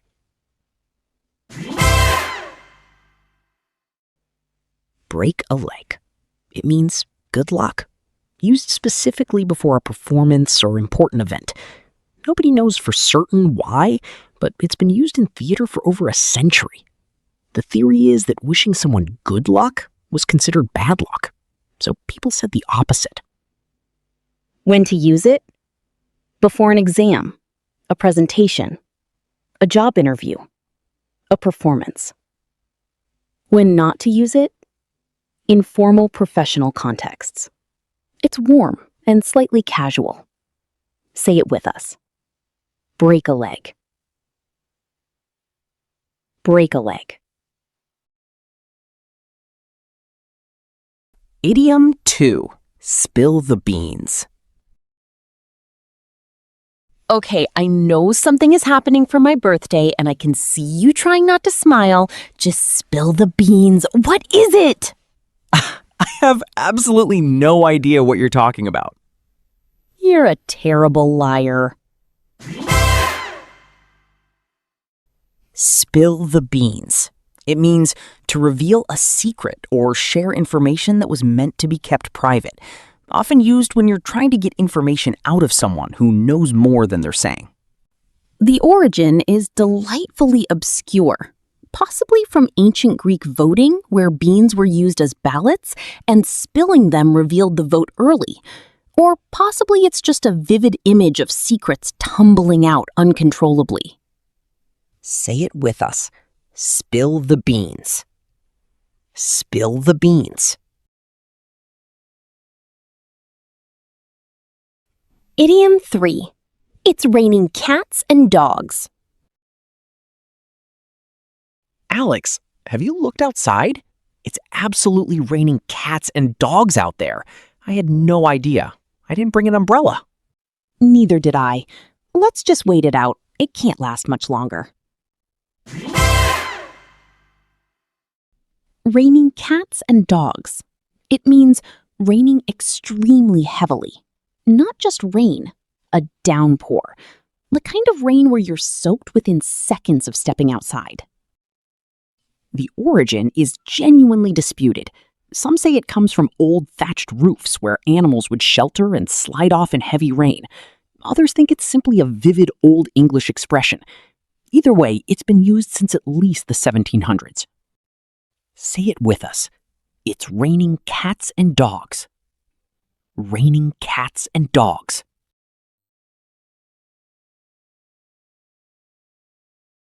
Idiom 4. A piece of cake. That was honestly a piece of cake. I was so nervous about it, but it took me about 10 minutes, and it was completely straightforward. See, I told you not to worry. You always make things harder in your head than they actually are. A piece of cake. It means something very easy.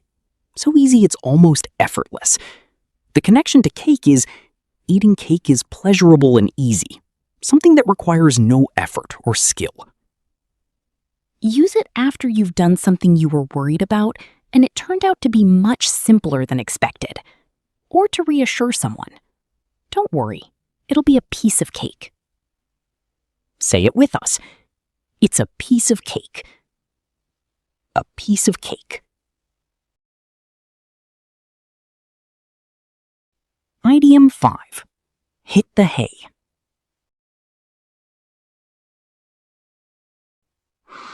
Right. I think I'm gonna hit the hay. It's been a long one. Are you staying up? For a little while, I want to finish this chapter. Sleep well. Thanks. Don't stay up too late. Hit the hay. It means to go to bed and sleep.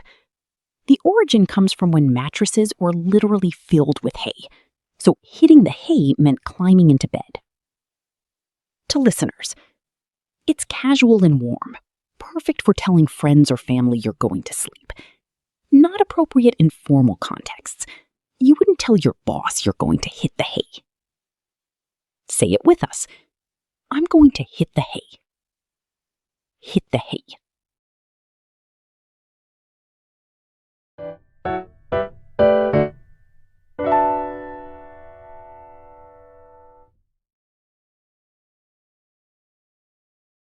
Before the challenge, I want to spend a few minutes on something that the reference podcast touched on but didn't go deep enough on. The relationship between mistakes and fluency.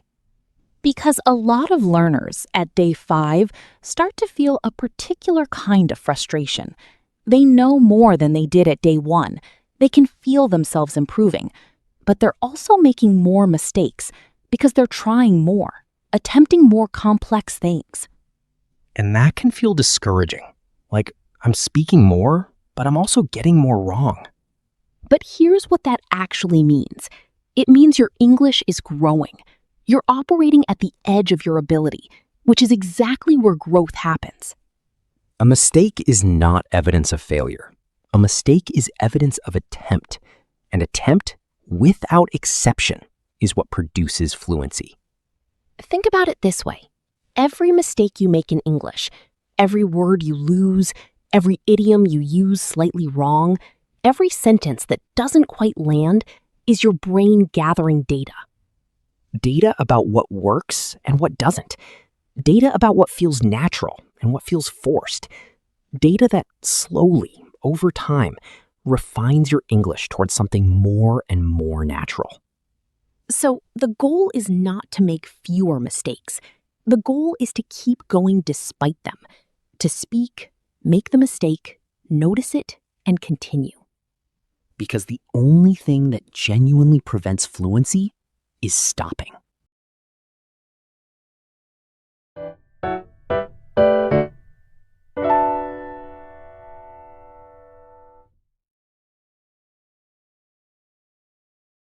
Word tour. 5 words from today, all connected to natural speech and language learning. Word 1. Idiom. An idiom is a phrase or expression whose meaning cannot be understood from the literal meaning of its individual words. English is full of them, and knowing them makes you sound natural. Once she started understanding English idioms, conversations started to feel genuinely fun rather than just functional. Repeat. Idiom. Idiom. Word 2. Chunk. In language learning, a chunk is a group of words that naturally go together, learned and used as a single unit. Phrases are chunks. They're the building blocks of natural speech. Instead of learning individual words, she started learning chunks, and her English immediately started to sound more natural. Repeat. Chunk. Chunk. Word 3. Spontaneous. Spontaneous means happening naturally and without planning, unscripted and genuinely in the moment. The goal of all this practice is spontaneous English production. On day 1, every sentence felt constructed. By day 5, some sentences were starting to feel spontaneous. That's the shift. Repeat. Spontaneous. Spontaneous. Word 4. Figurative. Figurative means not literal, using language in a non-literal, imaginative way. Idioms are figurative expressions. Their meaning is figurative, not literal. When someone says break a leg, they mean it figuratively, as an expression of good luck, not literally. Repeat. Figurative. Figurative. And our final word. Colloquial. Colloquial means belonging to informal, everyday conversation, casual and natural rather than formal or literary. The idioms we practice today are colloquial expressions, the kind you hear in real conversations, but rarely in textbooks. Repeat. Colloquial. Colloquial.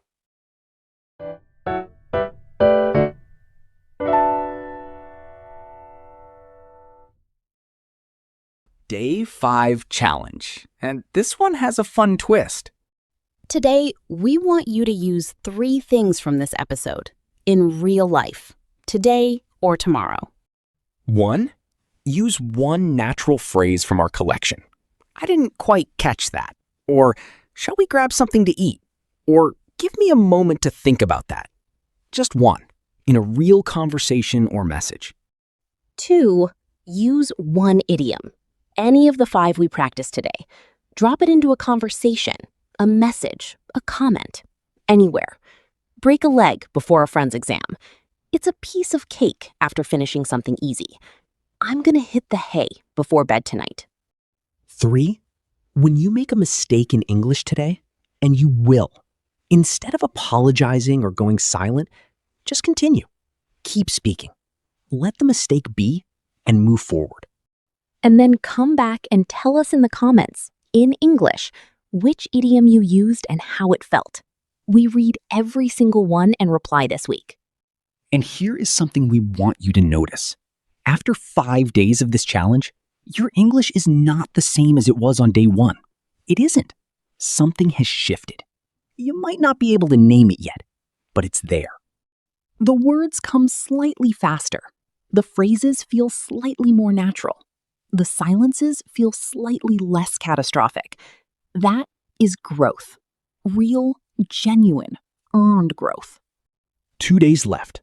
Day 6 is tomorrow, and we're going somewhere that a lot of learners find genuinely difficult. Expressing opinions, agreeing and disagreeing, and persuading. The conversations where your real personality finally comes through. Don't miss it. And don't skip today's challenge. Use an idiom today. Just one, and see how it feels. Share this episode with one person who would love to learn English idioms in a way that's actually fun. Follow us on Spotify, Apple Podcasts, or YouTube. This is Alex, and this is Sam. You've been listening to the Fluency Duo, day 5 of your 7-day speaking challenge. Break a leg out there today. We'll see you tomorrow.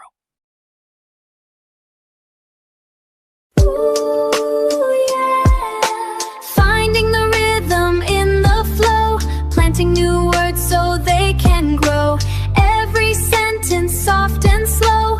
Watching our confidence start to glow. Side by side we learn the game. The Fluency Duo, that's the name.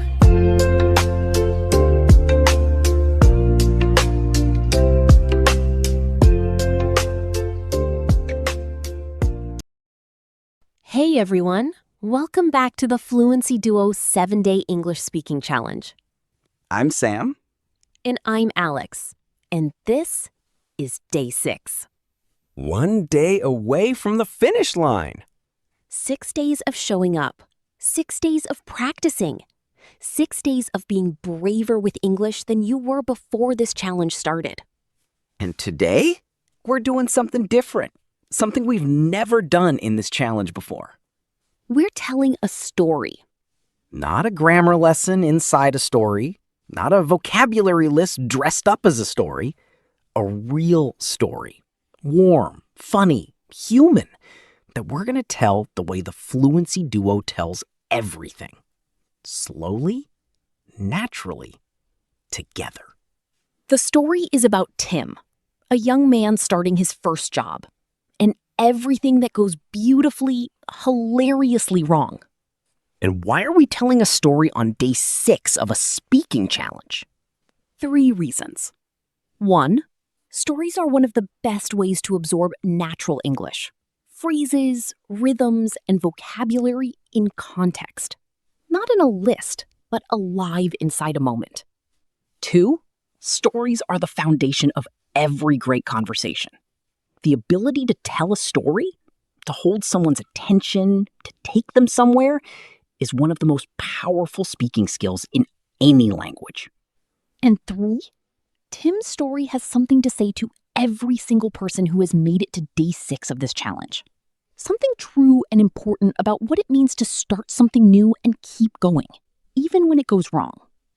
After the story, we'll break down the vocabulary, and we'll give you your day 6 challenge, which connects directly to storytelling and to tomorrow's final day. Follow us on Spotify, Apple Podcasts, or YouTube. Post your day 6 challenge in the comments. In English. We reply to every single one. Day 6. Let's tell a story.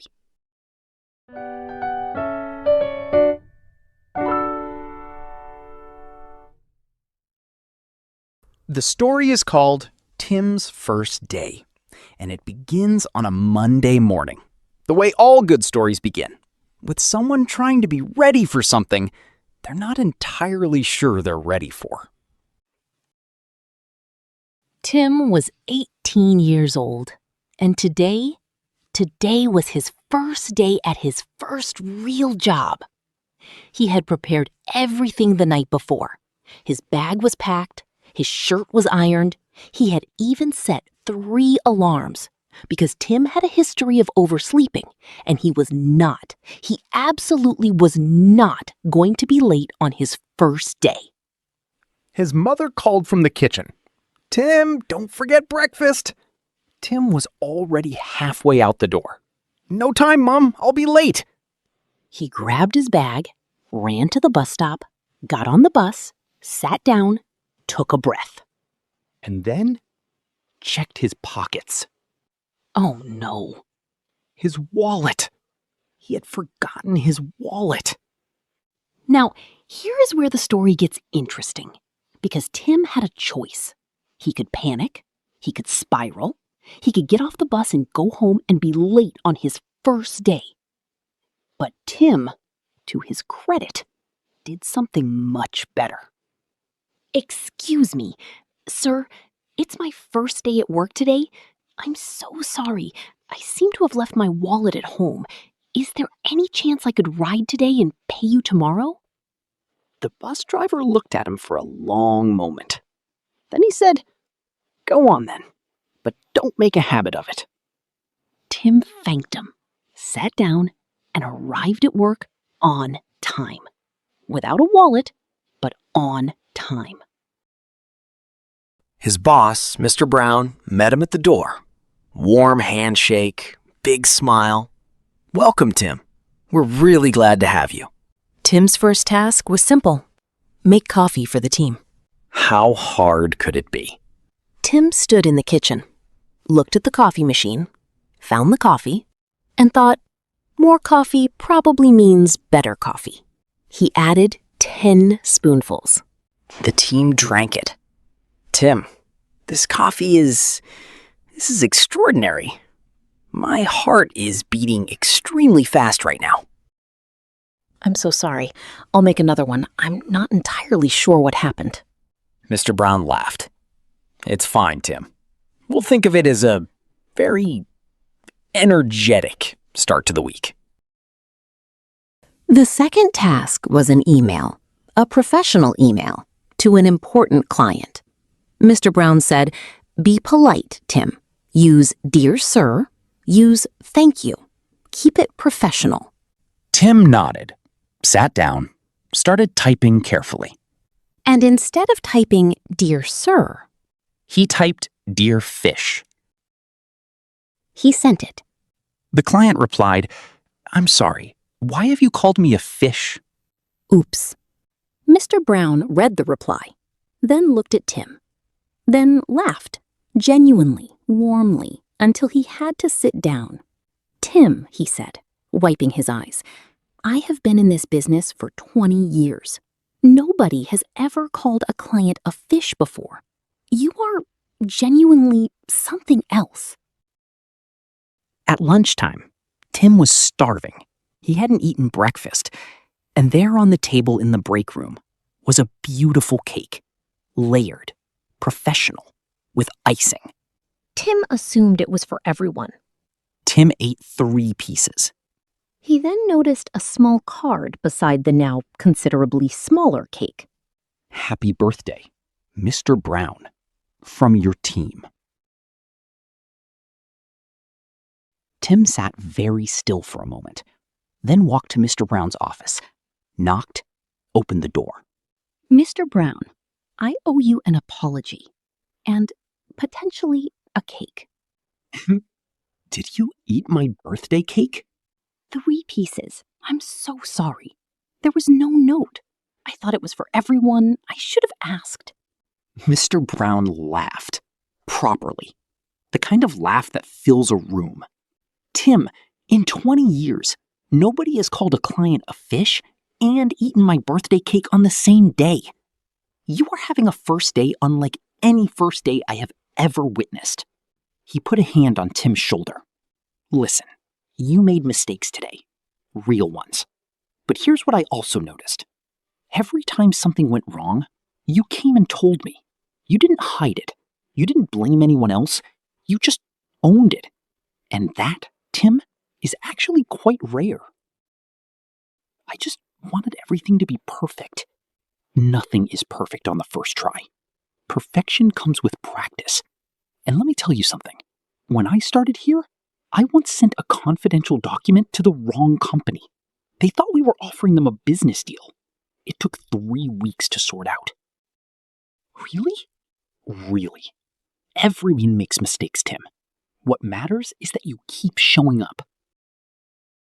On the way home, Tim realized he still had no wallet. The evening bus driver wasn't the same one from the morning. he was wondering whether to walk the whole way home when he noticed an elderly woman at the bus stop, struggling with 2 heavy bags, alone. Tim forgot about his own problem immediately. "Excuse me, can I help you with those?"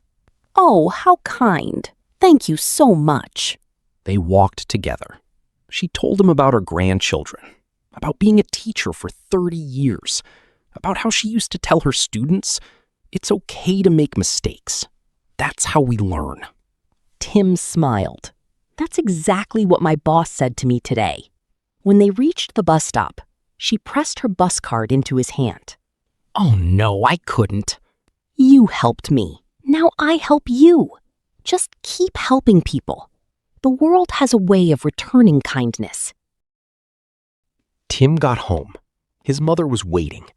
He sat down at the kitchen table and told her everything. The coffee, the fishing email, the birthday cake, the woman at the bus stop. His mother laughed so hard she cried. And Tim, for the first time since that morning, laughed too. Properly. The tension of the day finally releasing. "You know, Mom," he said, "today wasn't perfect, but I think I learned more today than I would have if everything had gone right." His mother smiled. That's exactly how it works.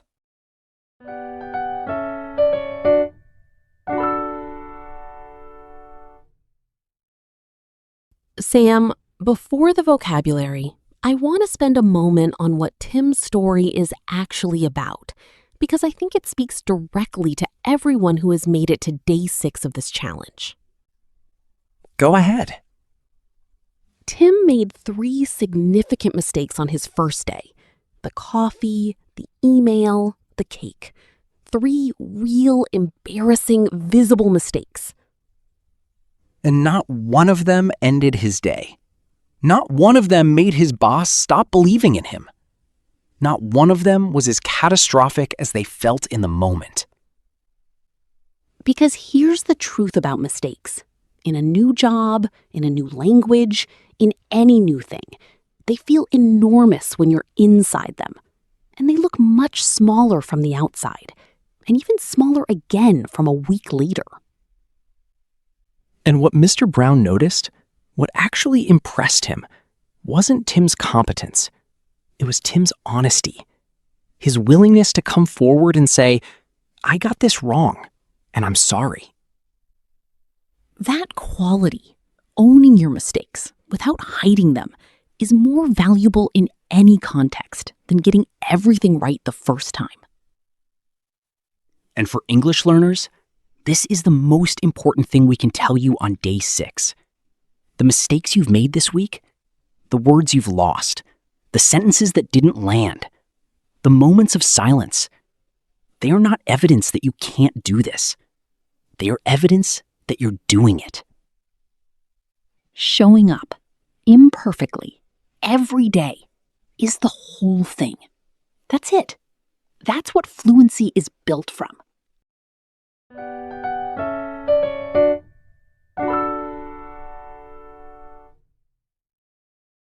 Vocabulary time. 10 words from Tim's story, each one explained in context so you remember them as part of a moment rather than just a definition. Word 1. Overwhelmed. To feel overwhelmed means to feel suddenly faced with something too large or intense to manage easily. Tim felt overwhelmed when he saw the mountain of files he had to sort. At first, the task felt completely overwhelming, but once I broke it into small steps, it became manageable. Repeat. Overwhelmed. Overwhelmed. Word 2. Contrite. Contrite means feeling genuinely sorry, deeply apologetic about something you've done wrong. Tim walked into Mr. Brown's office genuinely contrite, not just embarrassed, but truly sorry. Repeat. Contrite. Contrite. Word 3. Composure. Composure is the state of being calm and in control, especially in a difficult situation. Despite everything going wrong, Tim managed to maintain his composure. He didn't panic. He just kept going. Repeat. Composure. Composure. Word 4. Acknowledge. To acknowledge means to accept and admit that something is true, to recognize it openly. Mr. Brown acknowledged that everyone makes mistakes, including himself. That honesty made Tim feel significantly less alone. Repeat. Acknowledge. Acknowledge. Word 5. Relieved. To feel relieved means to feel a sudden lifting of anxiety or stress, the feeling when something you were worried about turns out to be okay. When Mr. Brown laughed instead of getting angry, Tim felt an enormous wave of relief wash over him. Repeat. Relieved. Relieved. Word 6. Determined. Determined means having made a firm decision to do something, committed and resolute despite difficulty. Tim woke up on his second day feeling determined. Yesterday was behind him. Today, he was going to show up better. Repeat. Determined. Determined. Word 7. Savor. To savor means to enjoy something slowly and fully, to take pleasure in every part of an experience rather than rushing through it. Tim sat down to breakfast on day 2 and savored every bite. Yesterday, he had rushed out without eating. Not today. Repeat, savor. Savor. Word 8. Chime in. To chime in means to join a conversation that's already happening, to add your voice naturally at the right moment. When his colleagues started talking about hiking, Tim chimed in. He wasn't invited specifically, he just joined. And that's how friendships begin. Repeat, chime in. Chime in. Word 9. Recharge. To recharge means to restore your energy, the way a phone battery recharges. People need rest to recharge, just as much as machines do. The lunch break gave Tim a chance to recharge. He went back to his desk feeling significantly more capable than he had at 11 o'clock. Repeat, recharge. Recharge. And our final word? Content. Content means feeling quietly satisfied and at peace. Not excited or thrilled, but genuinely okay. More than okay. Enough. At the end of the day, Tim felt content. Not perfect, not triumphant, just content. And sometimes that is exactly the right feeling. Repeat, content. Content.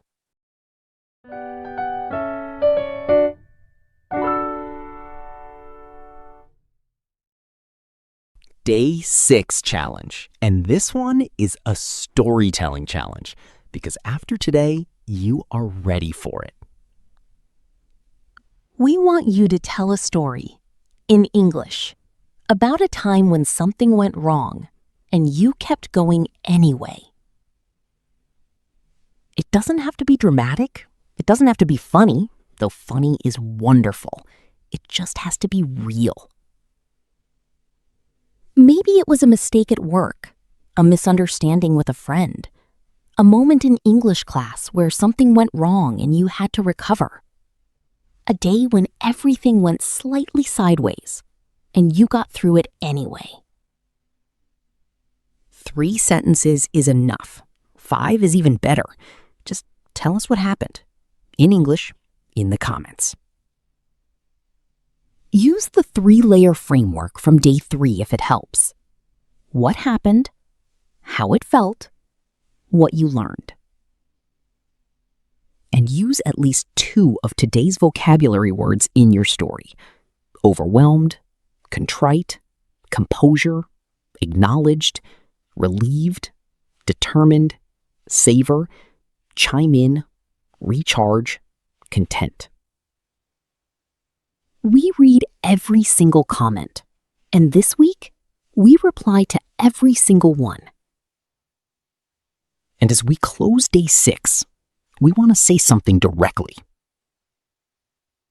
You are 1 day away from completing something that most people never finish. Not because they can't, but because they stop. You didn't stop. 6 days in, and you're still here. Still practicing.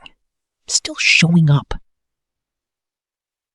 That is not a small thing.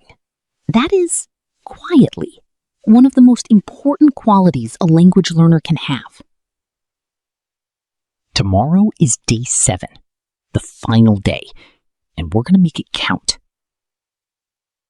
We're going to bring everything from this week together and give you something to carry forward long after the challenge ends. Don't miss it, and don't skip today's story challenge. Tell us about a time things went wrong and you kept going anyway. Share this episode with one person who needs to hear Tim's story today. Someone who is being too hard on themselves. Someone who needs to know that mistakes are not the opposite of progress. They are progress. Follow us on Spotify, Apple Podcasts, or YouTube. This is Alex. And this is Sam. You've been listening to the Fluency Duo, day 6 of your 7-day speaking challenge. One more day. You've got this. See you tomorrow. Ooh, yeah. Finding the rhythm in the flow, planting new words so they can grow. Every sentence soft and slow, watching our confidence start to glow. Side by side we learn the game, the Fluency Duo, that's the name.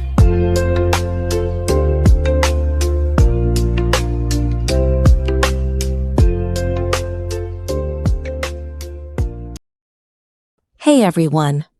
Welcome back to the Fluency Duo 7-Day English Speaking Challenge. I'm Sam. And I'm Alex. And this is day 7. 7 days ago, you started something. Maybe you started nervously. Maybe you started hoping this time would be different from all the other times you tried to improve your English. Maybe you started not quite believing you'd make it to today. But here you are. Day 7. The final day. And before we do anything else, before the vocabulary, before the challenge, before anything, we want to say something to you directly. We are genuinely proud of you. Not in the automatic, everyone gets a certificate way, but genuinely. Because we know what it takes to show up every day for 7 days when there is no one standing over you making you do it. Nobody forced you to come back. You chose to. 7 times. That is not a small thing. Today, we're going to do 3 things. We're going to look back at everything you've built this week and help you see it clearly. We're going to give you a final scenario, the most complete and realistic one of the challenge, bringing together everything from all 7 days. And we're going to talk about what comes next. Because day 7 is not the end. It's the beginning of what comes after the beginning. Follow us on Spotify, Apple Podcasts, or YouTube. Post your day 7 reflection in the comments. In English. We read and reply to every single one. Day 7. The final day. Let's make it count.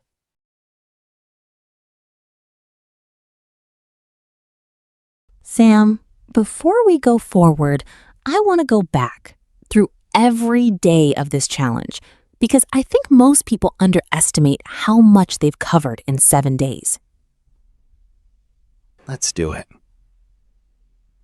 Day 1, you built your introduction, not just your name and country, a warm, specific, 3-layered introduction that reveals your personality and opens conversations rather than closing them. Day 2, you learn to navigate everyday English situations. The coffee order, the shop, the small talk with a colleague, the ordinary moments where English is suddenly required, and you're now ready for them.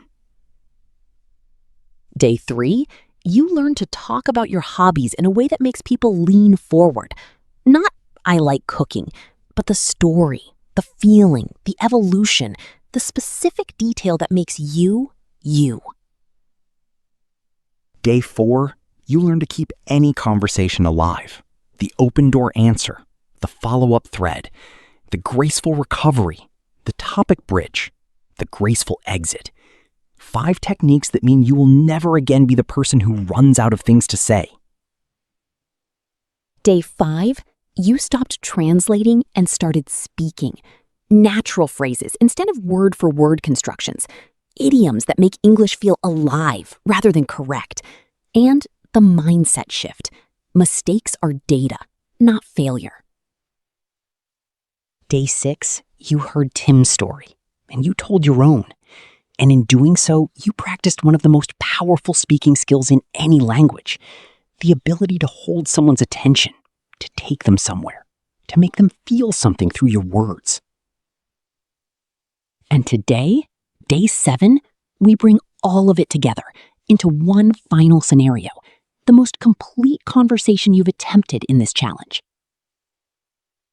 You are not the same English speaker you were 7 days ago. We want you to sit with that for a moment. 7 days of consistent, deliberate, focused practice, building on each other, day by day.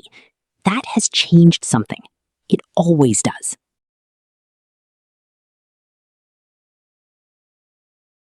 The final scenario. And this one is different from everything we've done before, because it's not one situation, it's a complete day. A morning that moves through multiple contexts, each one requiring a different skill from a different day of this challenge. We're going to follow one person through her morning. Her name is Nadia. She's 29. She works in marketing. And today, she has a job interview. And we're going to narrate her morning, showing you the English in action. The natural phrases, the conversation skills, the mindset, everything from this week, working together. Listen for the skills from each day as they appear. It's Monday morning, 7:45. Nadia is on the subway, heading to the most important interview of her career so far. She's prepared. She's read the company's work. She knows her answers. And she's also genuinely quite nervous. She arrives at the building at 9:15, 15 minutes early. She sits in the waiting area, takes 3 slow breaths, and reminds herself of something she read once. Courage is not the absence of fear. It's doing the thing in spite of the fear. The receptionist looks up with a warm smile. Good morning. Can I help you? Good morning. I have an interview at 9:30 with the hiring manager. My name is Nadia Collins. Of course. Welcome, Nadia. Please take a seat and I'll let them know you're here. Can I get you anything while you wait? Tea, coffee, water? Water would be wonderful. Thank you so much. Simple, warm, natural. No over-apologizing, no rushing, just present. The hiring manager, Miss Johnson, comes to greet her at 9:30 exactly. Nadia, wonderful to meet you. I'm Claire. Thank you for coming in today. Thank you for having me, Claire. I've been looking forward to this. I've been following what your team has been doing in content strategy for a while. It's genuinely impressive work. One specific compliment about their work, not a generic, I love your company. Claire notices. Everyone notices the difference. That's really kind. We're proud of that project. Shall we head through? They sit down in the meeting room. Miss Johnson opens warmly. So, Nadia, tell me about yourself. Of course. I've been working in digital marketing for about 5 years, starting at a small agency where I learned to do everything: strategy, content, analytics, all at once, which was intense but genuinely valuable. From there, I moved into an in-house role where I led campaigns across 3 markets. What I enjoy most, honestly, is understanding why something works, not just whether it does. And I'm particularly drawn to this role because your approach to content-led growth is exactly the direction I want to develop in.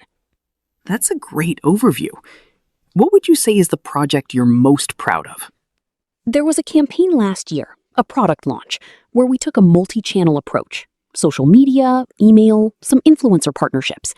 The results exceeded what we'd planned. Engagement up significantly, sales following. But honestly, what I'm most proud of isn't the numbers. It's that the team stayed genuinely energized throughout. We didn't burn out to get there. And I think that says something about how the project was managed. That's an interesting way to measure success. How do you keep a team energized under pressure? Honestly, I found that the biggest drain on energy isn't workload. It's uncertainty. People can handle hard work if they know why they're doing it and where it's going. So I over-communicate on direction and under-prescribe on process. I tell people what we're trying to achieve and trust them to find the best way there.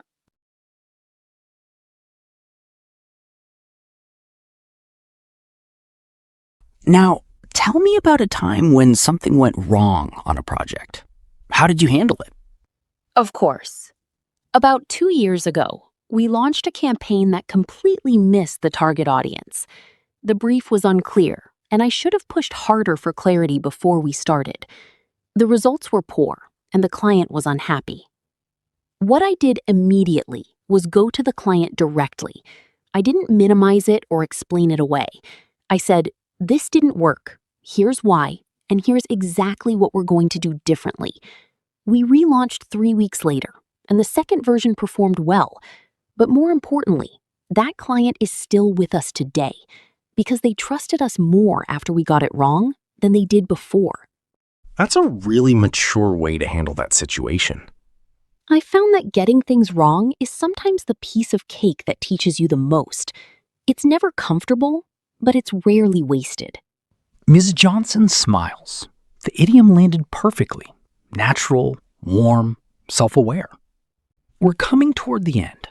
Do you have any questions for us? Yes, a few if that's okay. I'm curious about the team I'd be working with. Not their titles, but how they tend to work together. What does collaboration actually look like on a day-to-day basis here? That's a great question. We're quite open. People move between projects a lot. There's a lot of informal conversation. Ideas come from everywhere. We deliberately avoid silos.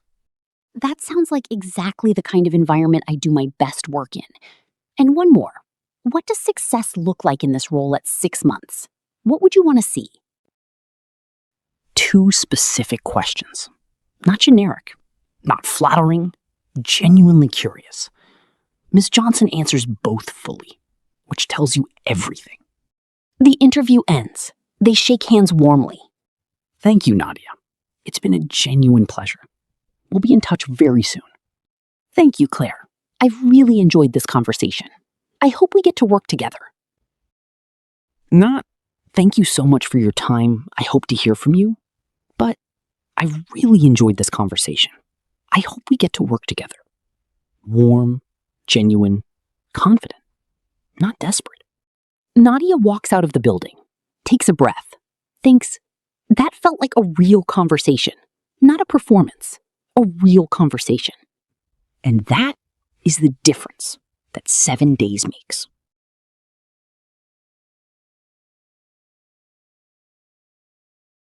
Sam, I want to talk about something that I think is important. What happens after a challenge ends? Because there's a particular kind of flatness that can happen. You've been doing something consistently, building momentum, and then suddenly it's finished. And that momentum can dissolve. And we don't want that for you. So let us be specific about what we recommend. 1, listen back to all 7 of your voice recordings, right now or today, from day 1 to day 7. Listen to yourself on day 1, and then listen to yourself on day 7. Hear the difference. Because it's there. We promise you it's there. The sentences flow slightly more naturally. The pauses are slightly more confident. The words come slightly more easily. That difference, in 7 days, is real. 2, pick one habit from this challenge and keep it. Just one. The voice note diary, the active summary, the vocabulary steal, the morning narration. Just one. Every day for the next 30 days. Because fluency isn't built in 7 days. It's built in the 30 days after the 7 days, and the 30 days after that. But the 7 days gives you the foundation and the proof that daily practice works. 3, come back to the Fluency Duo every week, because we make new episodes. Warm, calm, practical, every single week. And every episode is another 20 minutes of the kind of English practice that actually moves the needle. And 4, celebrate this. Genuinely. Not with a shrug and a, well, that's done. But with actual acknowledgement that you did something difficult, consistently, and you finished it. That matters. That is worth celebrating.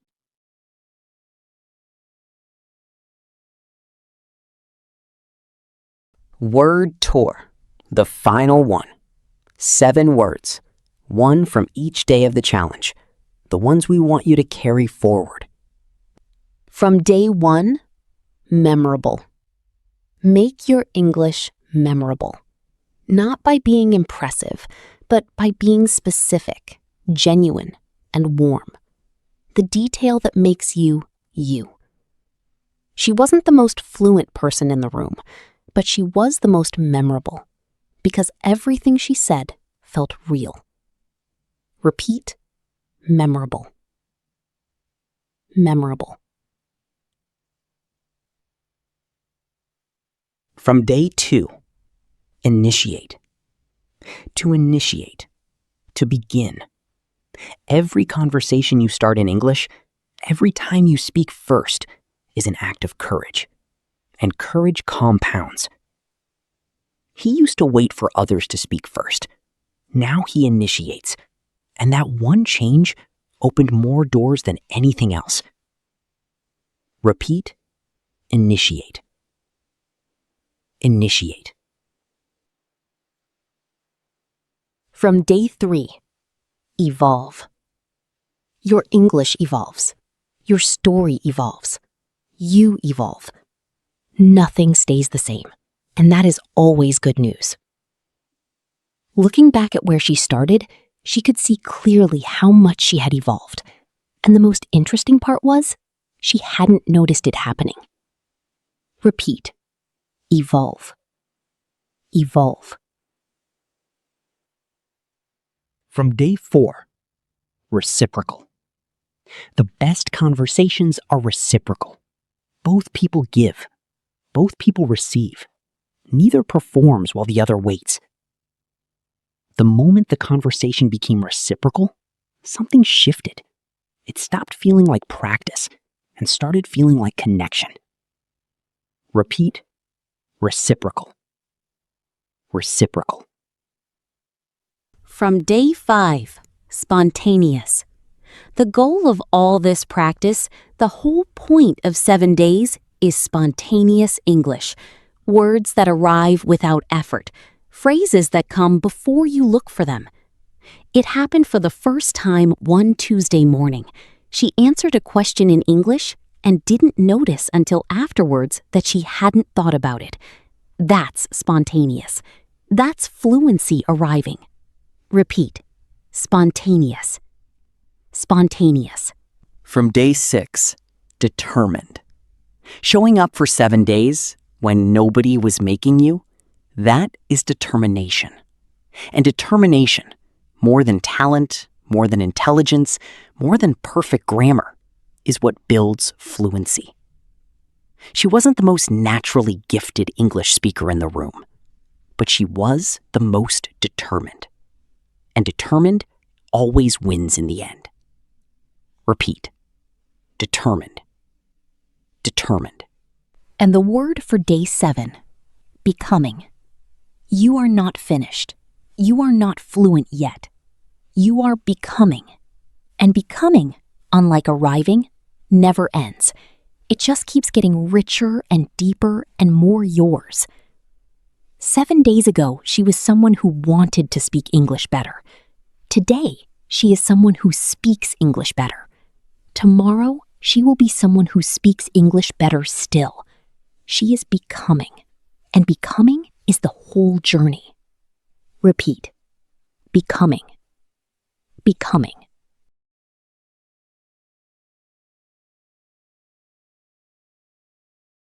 The final challenge. And it has 2 parts. Part 1. Listen back. Find your day 1 voice recording and your day 7 recording from today. Listen to them back to back and notice what has changed. You don't have to share what you hear, but we'd love it if you did. Part 2. Write your day 7 reflection. In English, in the comments. Answer these 3 questions. Question 1. What was the hardest day of the challenge for you? And why did you come back anyway? Question 2. What is the one thing from this week that you're going to keep doing? Question 3. What would you say to yourself on day 1, knowing what you know now? 3 questions. In English, in the comments. We will read every single one, and we will reply to every single one, this week and beyond. Because you are not just a listener anymore. You are part of the Fluency Duo community. And that doesn't end today. We want to say one final thing, and we want to say it simply and directly. English is not just a language. It's a door. And the question has never been whether you're good enough to walk through it. The question has always been whether you're going to keep walking toward it every day, imperfectly, consistently, bravely. 7 days ago, you started walking. Don't stop. Share this episode with one person who needs to start their 7 days. Someone who has been meaning to improve their English and keeps waiting for the right time. The right time is day one, and day one starts whenever they press play. Follow us on Spotify, Apple Podcasts, or YouTube. New episodes every week. Calm, warm, and always at your pace. This is Alex. And this is Sam. You've been listening to the Fluency Duo. Day 7 of your 7-day speaking challenge. 7 days, 7 steps. One conversation at a time. We are so proud of you, and we'll see you in the next episode. Ooh, yeah. Finding the rhythm in the flow, planting new words so they can grow.